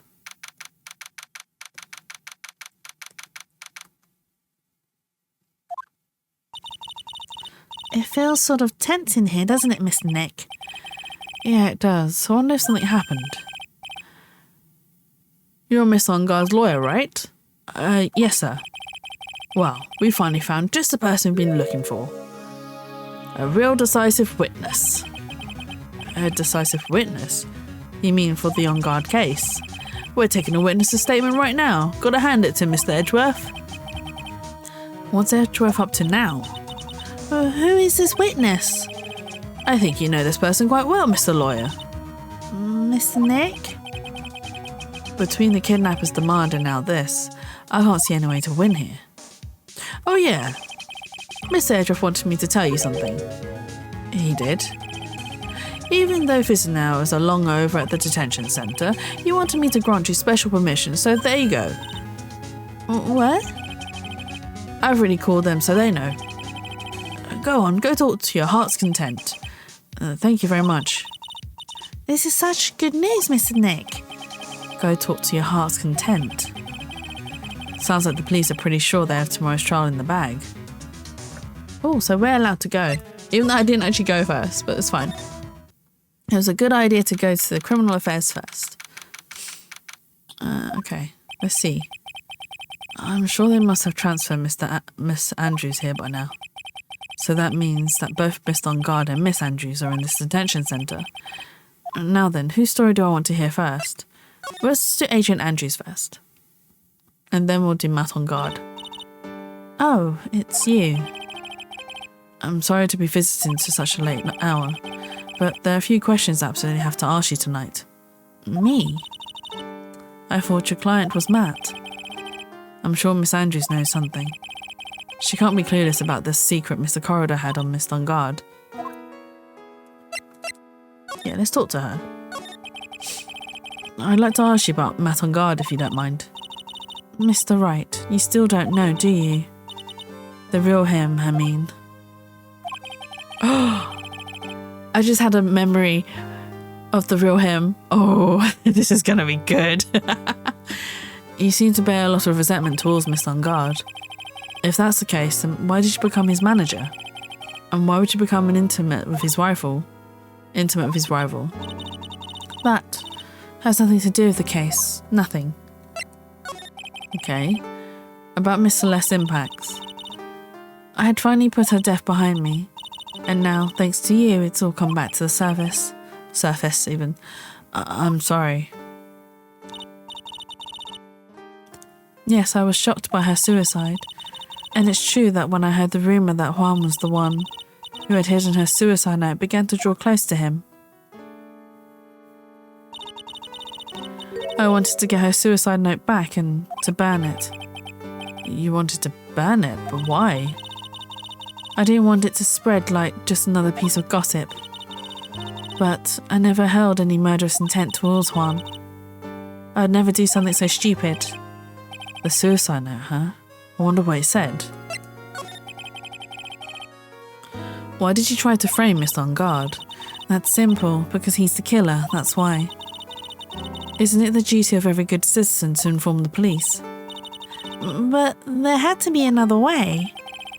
The police are excellent at doing their job, so they'd figure it out, right? Yes, they're so good that they couldn't figure out the real truth behind Celeste's death. Miss Andrews? Well, I know you're not the type of person to do something without a reason. So please, tell me why you did what you did. Revenge. Huh? Did you say something just now? Oh, she's got a psych lock. Oh, it's just the one. It's okay. A psych lock, huh? Don't you understand yet? You're not my lawyer. To be honest, you're more like my enemy. But I'm sure I just heard Miss Andrews say revenge. Do we have enough evidence to break the psych lock? Let's... Oh. Present. Alright, let's have a look. Let's see what requirements there are for breaking this lock.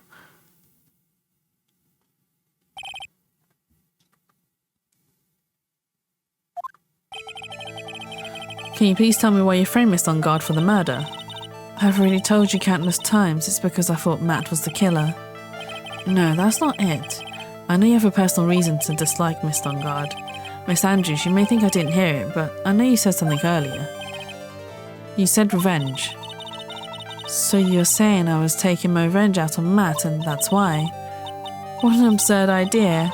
I don't have anything I want to take revenge for.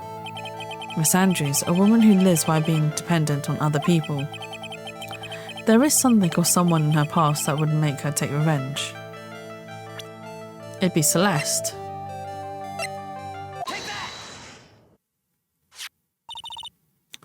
Celeste? There's only one catalyst that could cause such strong feelings and even revenge, and that's Miss Impact's suicide. What are you trying to say? Celeste was Juan's manager. On top of that, the one who hid her suicide note was also Juan. What does that all have to do with Matt? You're right, you haven't mentioned him yet. But for you to hate Miss On Guard, it would mean that he must have had some relation to Miss Impact and her suicide. Can you explain to me this relation between Celeste and Matt? I don't have that evidence. Okay.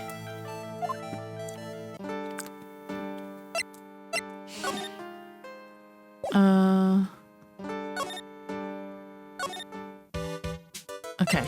It looks like I have to move backwards and forwards between the two. Let's talk to Matt.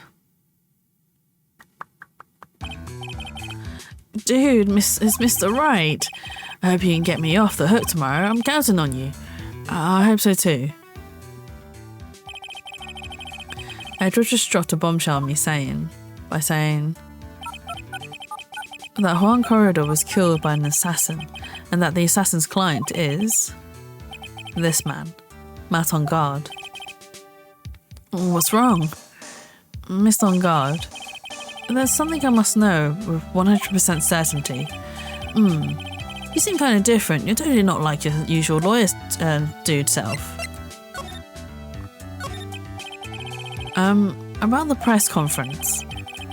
You mean the one where Juan was going to dress up as the Nickel Samurai? Yeah, I heard a little more about it from Miss Andrews.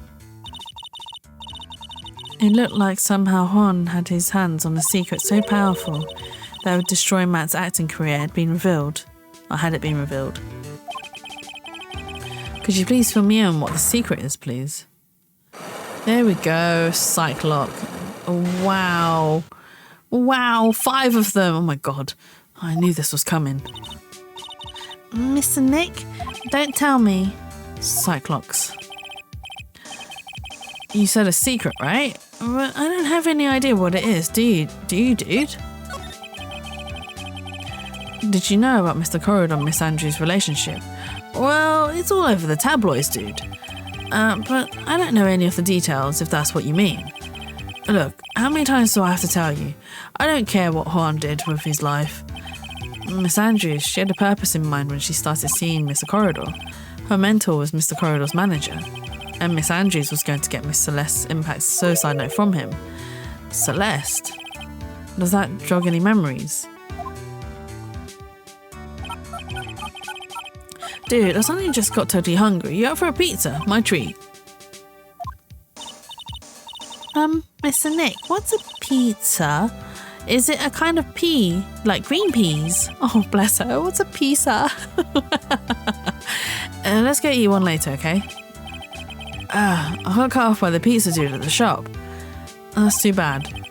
Well, how about we get our minds off this topic and talk about something else, okay? He wants to move off the topic. Miss On Guard. Are you connected to Miss Impact's suicide in some way? Dun dun dun. Let's see if I can break any of the Cyclocks. Hang on. Let's see if I've got any proof. Oh, any evidence? I might not though. Now, let's hear what the secret of yours is. What if Mr. Corridor had been successful in his plan? What would he have disclosed? I told you before, dude. I don't know. I don't know anything about Juan, okay? Look, Mr. Wright, I can keep on saying it until I'm blue in the face, but I certainly didn't pay Juan any attention the whole time that night. I mean, come on, I was in the middle of a nap. Don't lie to me. Huh? I know you paid close attention to Mr. Corridor, especially on that night. Oh, okay. Okay, I have nothing. Because everyone else has stolen my evidence. Right, okay. I think he's the one that planted the camera. Okay. Oh. We've triggered something. Oh, Mr. Wright, please. You have to help me. Uh-oh. Oh, it's Mr. Powers. Mr. Powers? What happened? Why are you here? You see, I got roped into this somehow. What?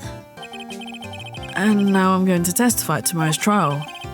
So the decisive witness is Mr. Powers. I was talking with a detective until a little while ago and I was on my way home when all of a sudden, you're under arrest, and I was brought back here. Oh. They said my face and whole self in general looked suspicious or something. Well, I guess I can see how they thought you looked suspicious. I'm just a normal guy on an exercise show for kids. Is that a crime? Poor Mr. Powers. Right. So, about this testimony you're giving, what are you going to talk about? I really don't know yet. But it sounds like I saw something pretty important from what they tell me. You saw something important? What was it? Well, the detective told me not to talk about it. You can't tell anyone, especially not that lawyer, he said. Who do you think is that lawyer the detective was talking about? I'm going to take a wild guess and say it's me. Yeah, you got it. Mr. Nick. Mystic Meyer and myself are your only two allies in this whole world, but it's all right. Ouch. I don't really have a lot of friends, do I? Oh, poor Nick. Suddenly realising you don't have that many friends. This is going to do a lot of damage to Matt, you know?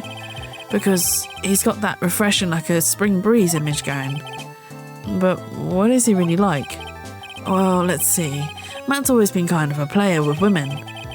He'd never really turn a pretty face away. He'd never really turn a pretty face away, if you know what I mean. He'd always say, it's just a game to justify himself. What? How horrible. That's unforgivable. Ow, sorry, I didn't mean to offend you. But you know, he said once that there's only one person in the world who won't swoon over me. One person who won't swoon over him. His manager, you know, Miss Adrian Andrews. Why is Mr. Powers suddenly looking kind of energetic? Do you think Powers has got a crush on Adrian Andrews? You see, I'm actually a sucker for gossip. I mean, celebrities in their world have this dazzling sort of image, right? A dazzling sort of image, but aren't you past that dazzle, Mr. Powers? No, I'm more of a hairy, sweaty, smelly, brutish kind of guy, you see. But it's okay, really. Hairy, smelly, brutish kind of guy. Oh, poor Mr. Powers. I'm sure you'll find someone who will absolutely appreciate you for all those things. I get to hear plenty of gossip about a lot of the other stars around me as things happen. Well, that's true. Oh, hey, so did you hear about this yet? About Miss Andrews meant to her suicide? You mean Miss Impacts? We heard about how her wedding was cancelled. Yeah, that's what I'm talking about. I thought about it a little the other day, about that mysterious death. Hey, Mr. Wright, why don't you ask me about that? Go on, go ahead. Mr. Powers so charged up, his skin is practically glowing with electricity. Right, okay, he really wants to talk about it.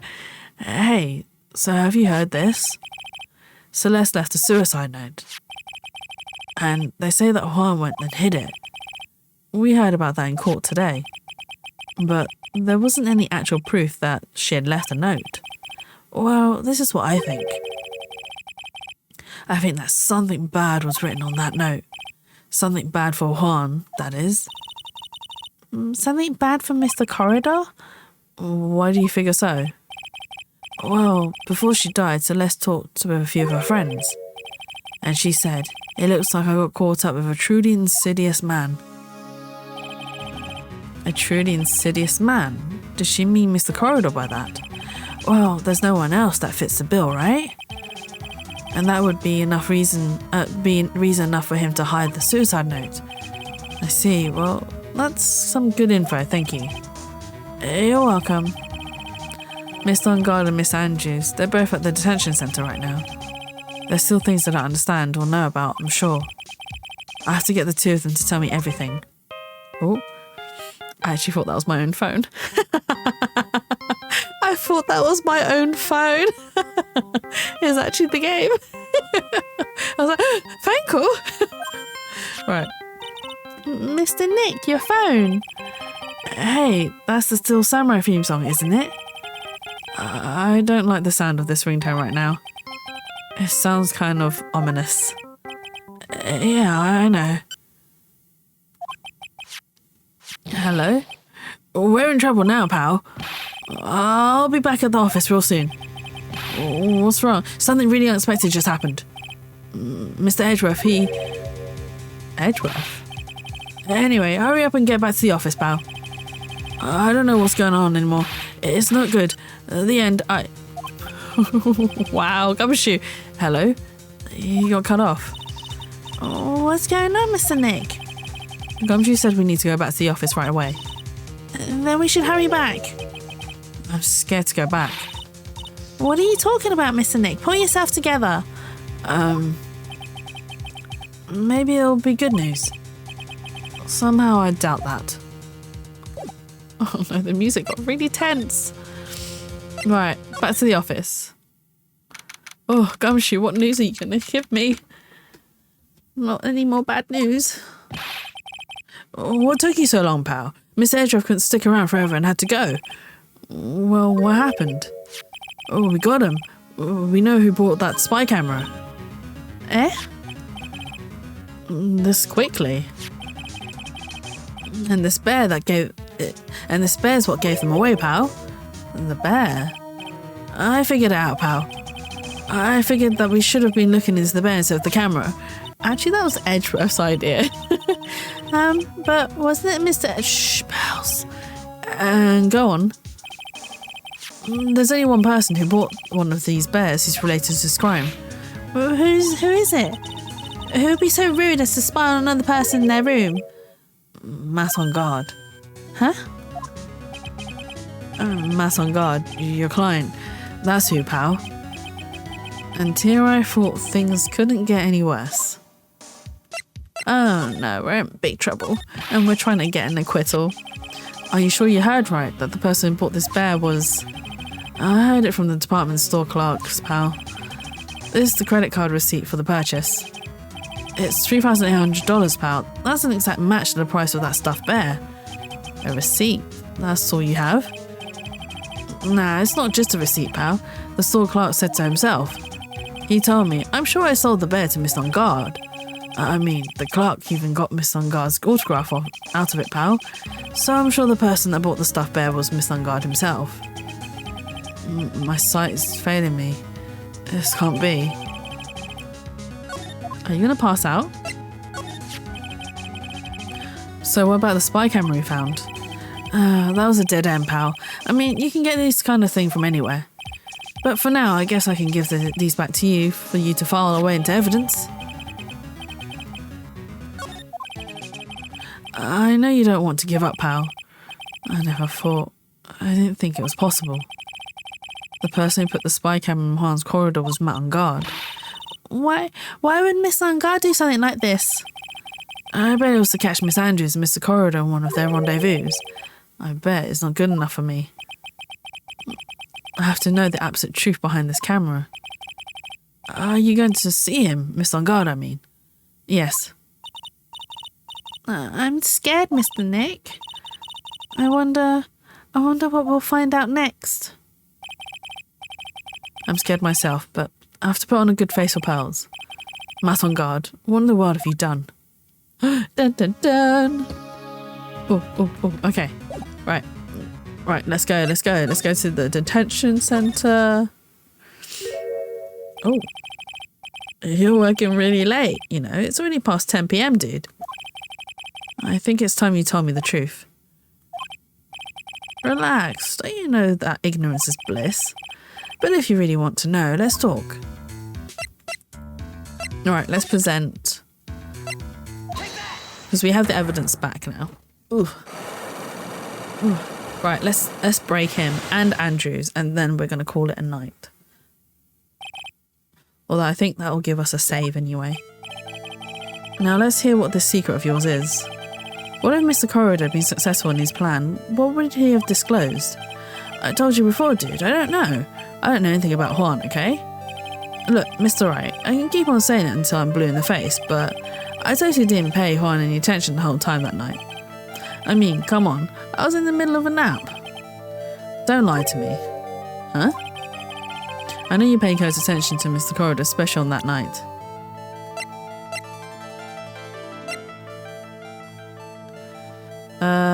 Let's present the bear. This bear was in Mr. Corridor's room on the night of the murder. A bear that was supposed to be a present from a fan.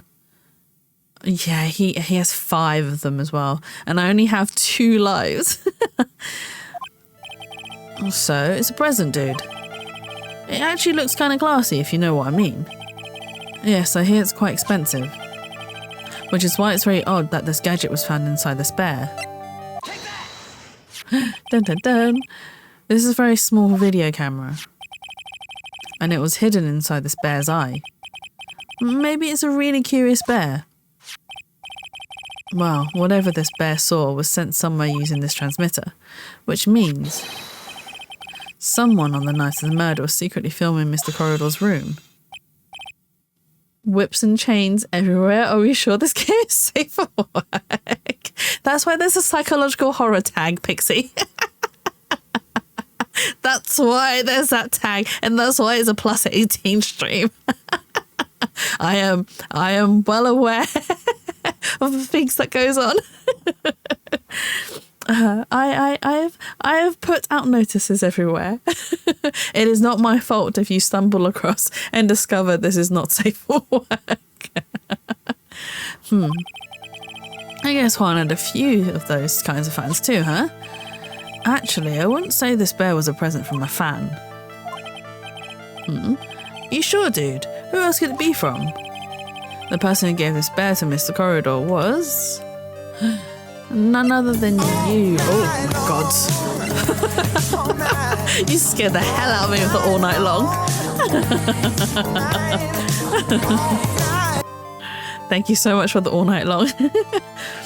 They made some very questionable creative decisions. I mean, yeah, they did. And the script as well. Some questionable script. Jump scared by Lionel Richie. Oh, it is loud and I was concentrated. Right, it was you. Mr. On Guard, don't you know this bear from somewhere? I don't think I've ever met Mr. Bear before, dude. Oh, but he says he knows you. How could you forget such a great friend?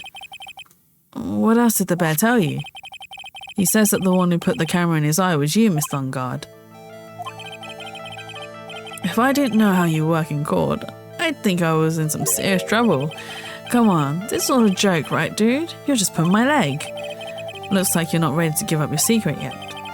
Well, do you have any proof you want to show me first? Here's proof that it was you who put the camera inside the bear. Oh, did I have the receipt? Oh, shit. No! That's not what I wanted. Wait, did I have the receipt?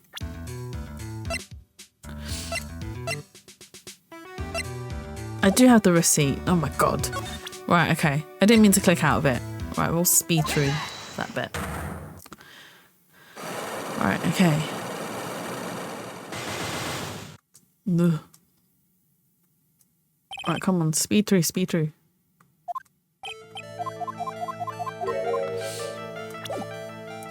Oh my god. I accidentally clicked it. I meant to speed through it and then I just clicked out of it. I'm so sorry. Right.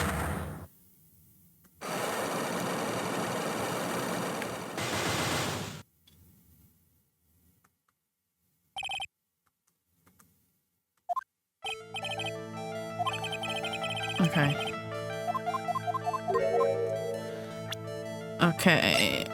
Alright, we present the bear. And then we present the camera.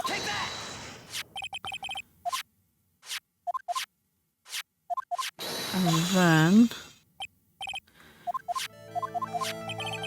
Okay, and the person who put it in there is him. There's a lot of profiles in this, like...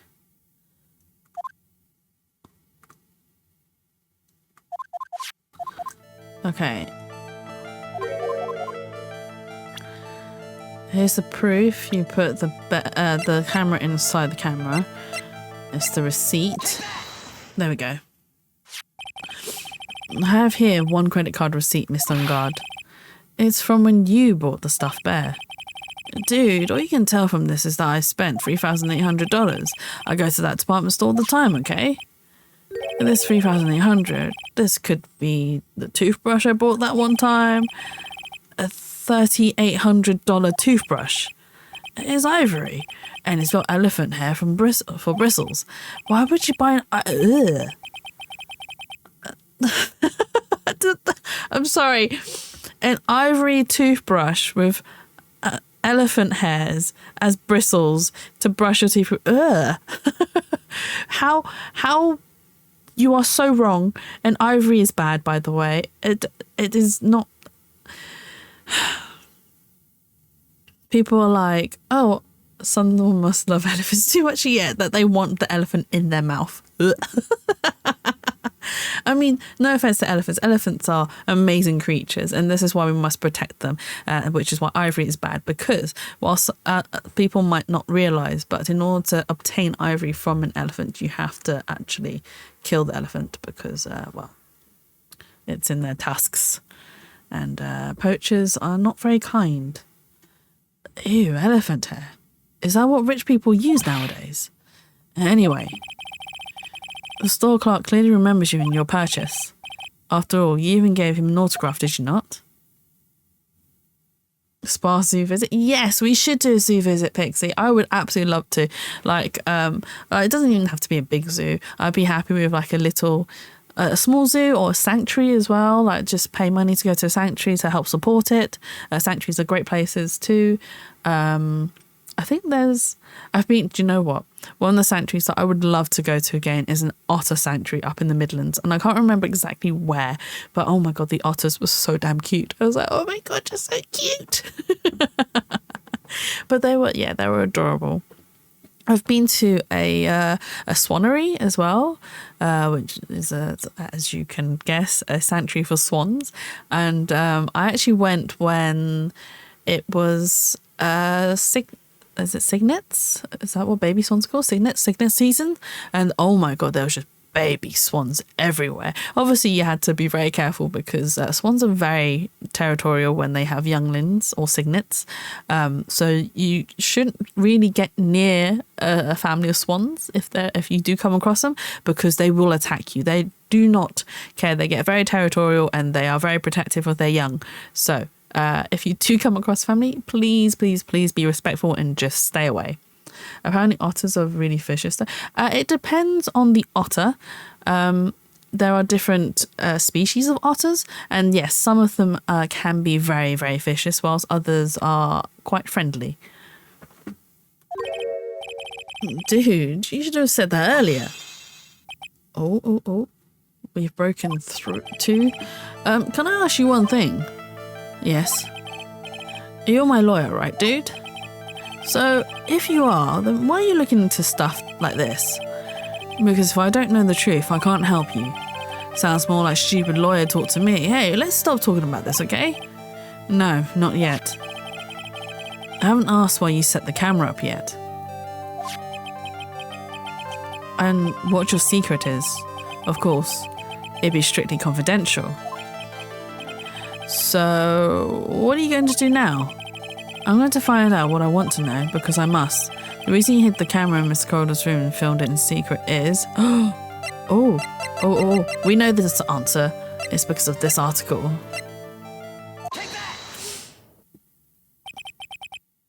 Adrian Andrews? There's a rumour going around. that Miss Andrews and Mr. Corridor were having secret meetings. You, who was keeping tabs on Mr. Corridor, you were going to reveal this as fact and turn it into a scandal, isn't that right? Dude, you can be such a moron. Huh? Oh man, Mr. Lawyer dude, that kind of scandal, that's the good stuff. That's what we in the industry call juicy. The good stuff, juicy. Look, we can get publicity without spending a penny with that kind of stuff. I mean, if people stop paying attention to us, then it'd be the end, dude. Too bad that wasn't your intention. What are you talking about? I wish your reason for spying was something so innocent, but it wasn't. You didn't spy on Mr. Corridor because of Miss Andrews. Then there's only one reason I can think of for you to do such a thing. The real reason you set up the camera in Mr. Corridor's room was... Oh. This one I might not know.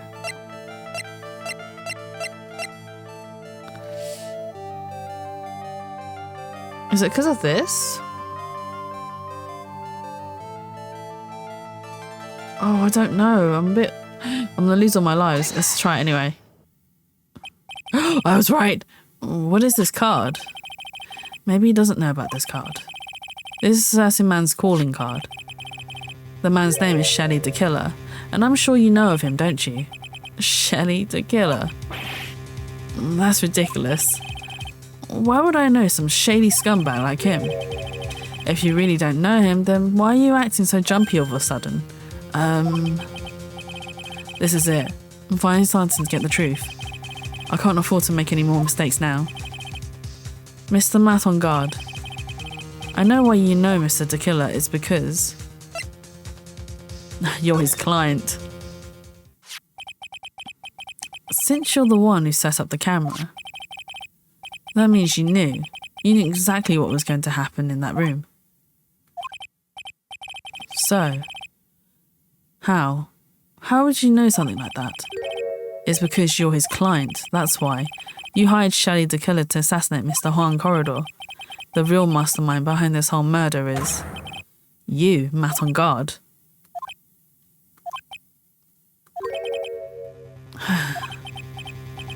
And here I was, trying to be a good boy for you, dude. I thought if you didn't know, you'd be able to do your job without feeling bad. Well, that's what I thought anyway.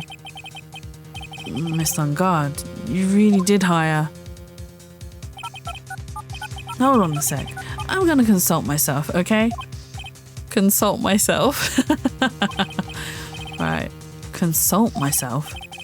Well, I guess it's probably about time anyway. About time for what? I think it's time for you to meet him now, Mr. Lawyer Dude. Oh, the real Matt on Guard. How do you do, Mr. Lawyer? I'm Matt on Guard. Oh, look at him. Oh, the scarring on his face. Oof. Oof. If you didn't know, I like scarring in characters. Well done, Mr. Wright. I bet it wasn't easy to gather as much information as you have. You really...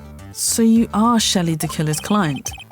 You didn't really think I would dirty my own hands in this, did you? What do you mean?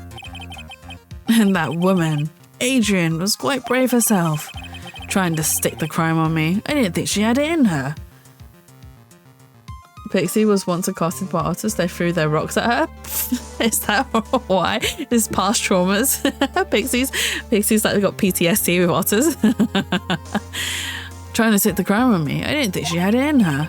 But all I care about is that Juan is dead. Isn't that right, Mr. Lawyer? And that's... You're lying. What terrible... It's way past your bedtime, little girl. Go on, and let us grown-ups talk about more adult things. But why? Why did you hide the video camera and...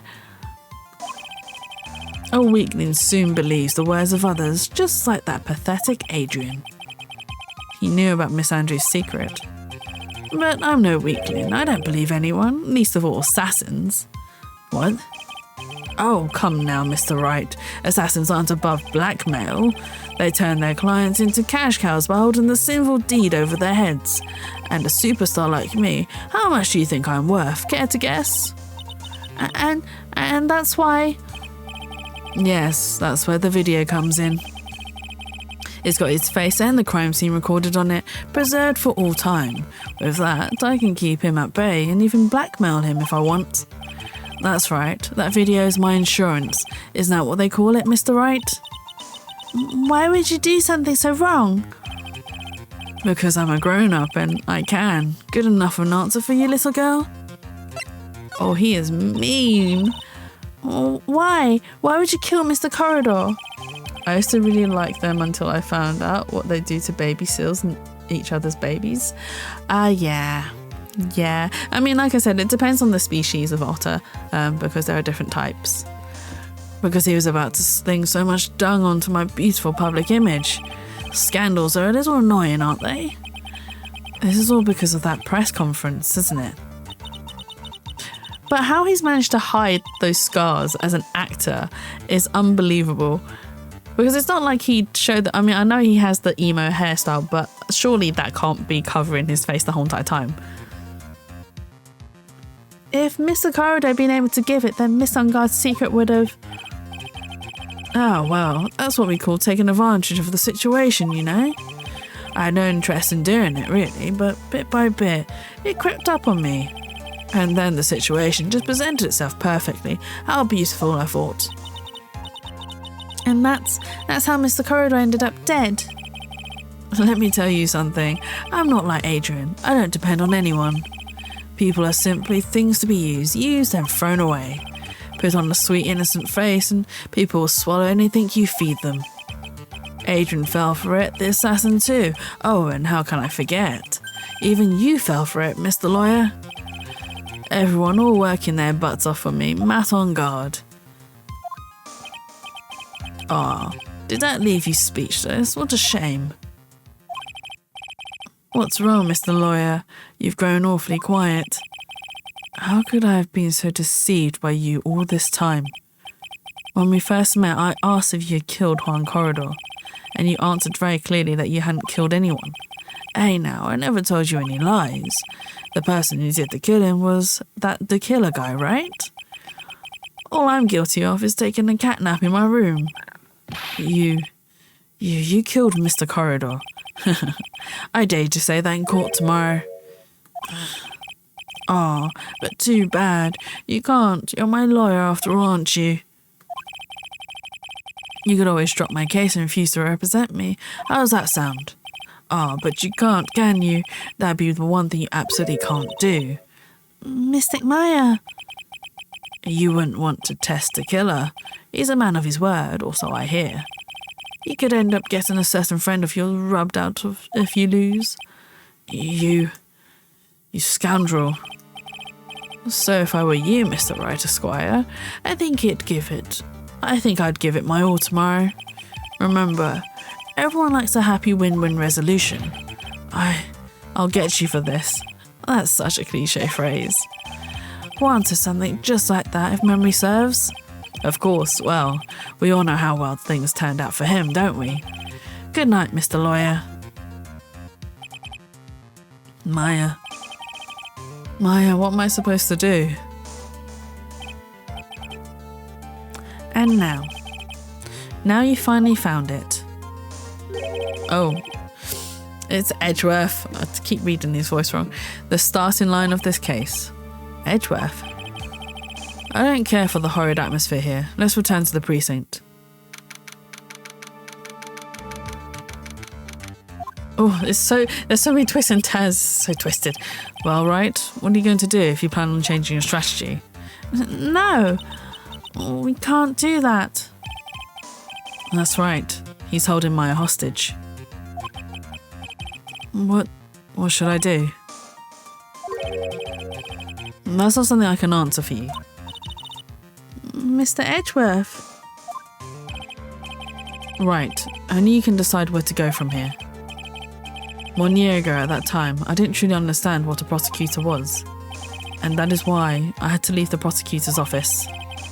I felt that I couldn't stand in a court of law until I knew what a prosecutor really was. And now, Wright, it's your turn. My turn? What is this thing called a lawyer? What can you do as one? You must find the answer. You must find it on your own. I'm a lawyer. But to fight for someone who's clearly a killer, Matt on guard, that man is really... It doesn't matter who. Every person deserves a proper defense and a fair trial. Isn't that the basis of our judicial system? Oh my god. Proper defense. But what exactly is that? Is it where a lawyer forcibly and blindly gets an acquittal through shouting and trickery? Ironic that you of all people should say such a thing. Isn't it exactly how you have fought for your clients up until now? Well, that may be true, but that's because I've believed my clients to be innocent from the bottom of my heart. But if I were to get on guard and acquittal, that isn't the proper defense at all. I became a lawyer because I thought I could save people who are suffering and in pain. But when I look at this mess we're in, I can't even protect the person closest to me. Even if I win the case, I still lose in the end. I just don't know what to do. Right. Would you get a hold of yourself? You have it all wrong. Huh? We aren't some sort of heroes. We're only human, you and I. You want to save someone. That's something easier said than done, wouldn't you say? That's... You're a defense attorney. You can't run away from this. You can only fight. That's all you can do. Is he giving us pep talk? People like you and Francesca von Carmen are always using all you have to pin me down. You fight to the very end, even when you know the truth is not with you. But I'm not like you. I can't fight for a false verdict for a man I clearly know to be guilty.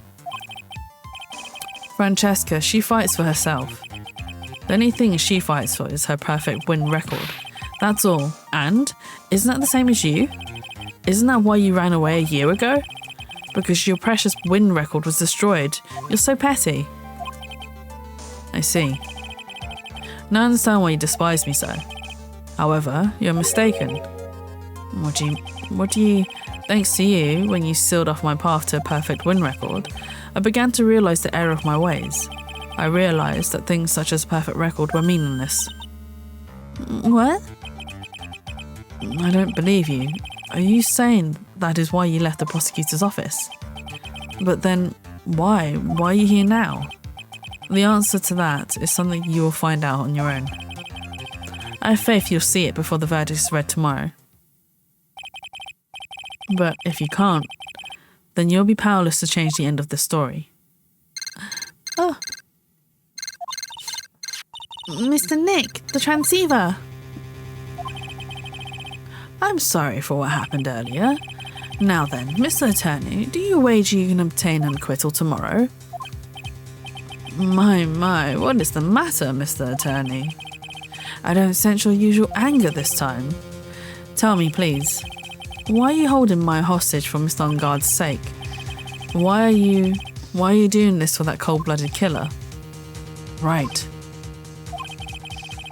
Please don't misunderstand things. He is my client. Don't toy with me. A man who hires an assassin is just as much of a killer himself. I believe you are asking me for a reason as to why I'm doing what I'm doing. Yeah. This is what I like to call my aftercare. What the heck is aftercare? My name carries a certain amount of honour and dignity, Mr. Attorney. I take great care to ensure that no suspicion falls upon my clients for my handiwork. That is what is called client relations and is part of an assassin's duty. An assassin's duty? We were unlucky this time. My client was arrested as a suspect. As a result, I did what I had to do to enlist your expert help, Mr. Attorney. And to ensure that you would do everything in your power to the very end. What is your name? I believe I told you once before, however. You did, but... My name is The Killer. Shelley the Killer. You're Shelley the Killer? Please keep in mind you do not have much space to maneuver with me. As the killer, I always finish what I set out to do. If you fail to keep up your end of the bargain... Maya. It would be my duty as an assassin to see it she receives a nice long nap. No! Now then, if you excuse me, if someone were to trace the signal back to me, it'd be quite troublesome. That was Shoo the cat. Mystic Maya! Mystic Maya! I don't know what to say. Edgeworth? Did you hear that? At the end of that transmission? Meow! Huh? Oh, that. It sounded like a cat. A cat? It can't be. That cat. Can it? What is it? I know where Shelley the killer's holding Maya hostage. Edgeworth, have all the police units head for On Guard Mansion immediately. The music. Oh my god. Alright. You hurry over as well then. Don't lose hope yet, pals. The fight has only just begun. Yeah. Right, let's move. I can't move quick enough. I hate the fact that I can't go directly to the house. I have to go to the hotel, then to the house. Oh.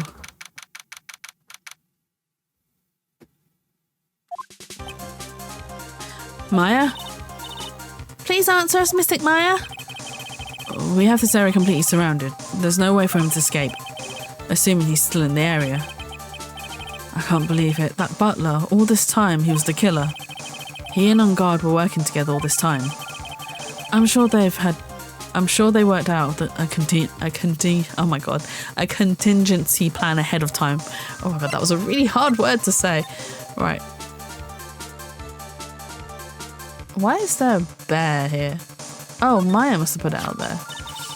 Oh, it's a figurine of a bear. But there are a lot of cuts in it for some reason. A bear? Isn't that more of a thing for Mr. Corridor? Why would something like this be here? Right, look down. There's a little pet door installed here. Ah, I'm sure that's for Shoo. Do you think that this came through that little door? This door is locked.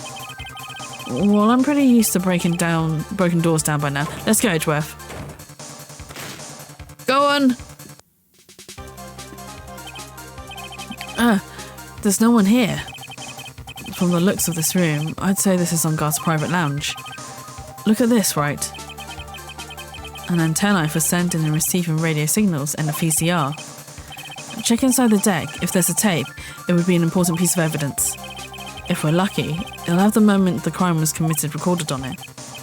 I'm sorry, but the tape deck is empty. There's no tape to be found. No. But there's no mistake that someone used this to record something. It looks like someone took the tape we're looking for and escaped with it. Can we move? Let's go. No, she's not here. We've searched all over, but it looks like he got away. I'm sorry. It looks like he slipped out of our grasp this time. And now we've lost our only lead. Don't give up yet. The little girl's looking to you to be her pillar. Oh, poor Pearly. Yeah, you're right. We're close, I can tell. We've already set up checkpoints along every route leading out of this district. Leave the rest to us. Maya.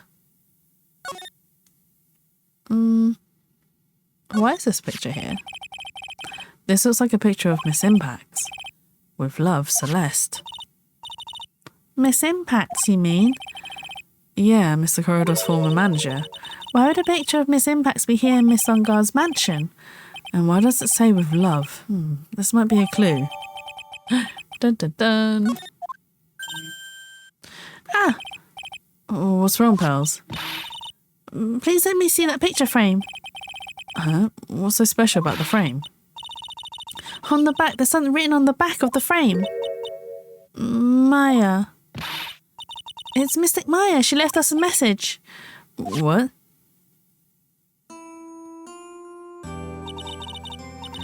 I thought you'd come. I knew you would. Now, listen up. You better get On Guard a guilty sentence, okay? If you get that creepy slime bag and not guilty, I'll never forgive you, ever. I'm fine, so you don't need to worry.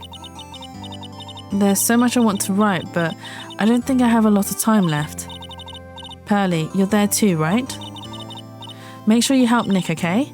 Someone's got to watch out for the helpless lunk. That's it for now, Nick. I guess I'll... Oh, I clicked too quickly. I'm sorry. I missed the last bit. No! Mystic Maya! Oh no, poor Pearly. Right.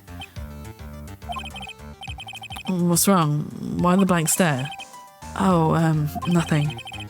We've searched the house, and this is the last room. It looks like he eluded us. Edgeworth. Yes? As far as clues go, I think this is about all I'm going to get. But I'm still short one last thing. And what is that? Ooh. Miss Andrews' psych lock. If I could just find out what secret she's holding, then I think I stand a chance in court tomorrow. To blow this case wide open and expose the truth. I think I know what you're thinking. I'll contact the detention centre. Thanks, Edgeworth. Well, let's go, pals. It's time to open that last lock. Do we have enough evidence to open up the last lock? Uh-oh. It might be that photograph. Good evening, Mr. Wright. What's wrong? You look ill. Miss Andrews. I've come to remove your psych lock. Psych lock? I want to know, and you'll tell me. Your secret. Fine, go ahead. Try to break me if you can. Oh, we'll break you. We'll break you. Don't get so sassy with me, girlie. Anyway, I'm being day. I'm sorry. Frame Matt on guard. Revenge. Okay, so we already read this. Okay, so we know who she'd take revenge for. Would be for Celeste. Right. Okay, so we know... In fact, Celeste was Schwann's manager. On top of that, the one who hid her suicide note was also Juan. Okay, so we know that. And then, can you explain to me this relation between Celeste and Matt? Okay. So we found this picture frame, so I'm gonna use that. This is a photo of Miss Impact, correct? She looks younger than when she passed away, though. With love, Celeste. This is Miss Impact's handwriting, isn't it? Where did you find this? No, that's all right. It was a rhetorical question. Yeah, it is. I found this at Miss Thungar's mansion. And after all this time, my last remaining secret has been revealed. You broke her! Oh my god, come on. I am so hungry.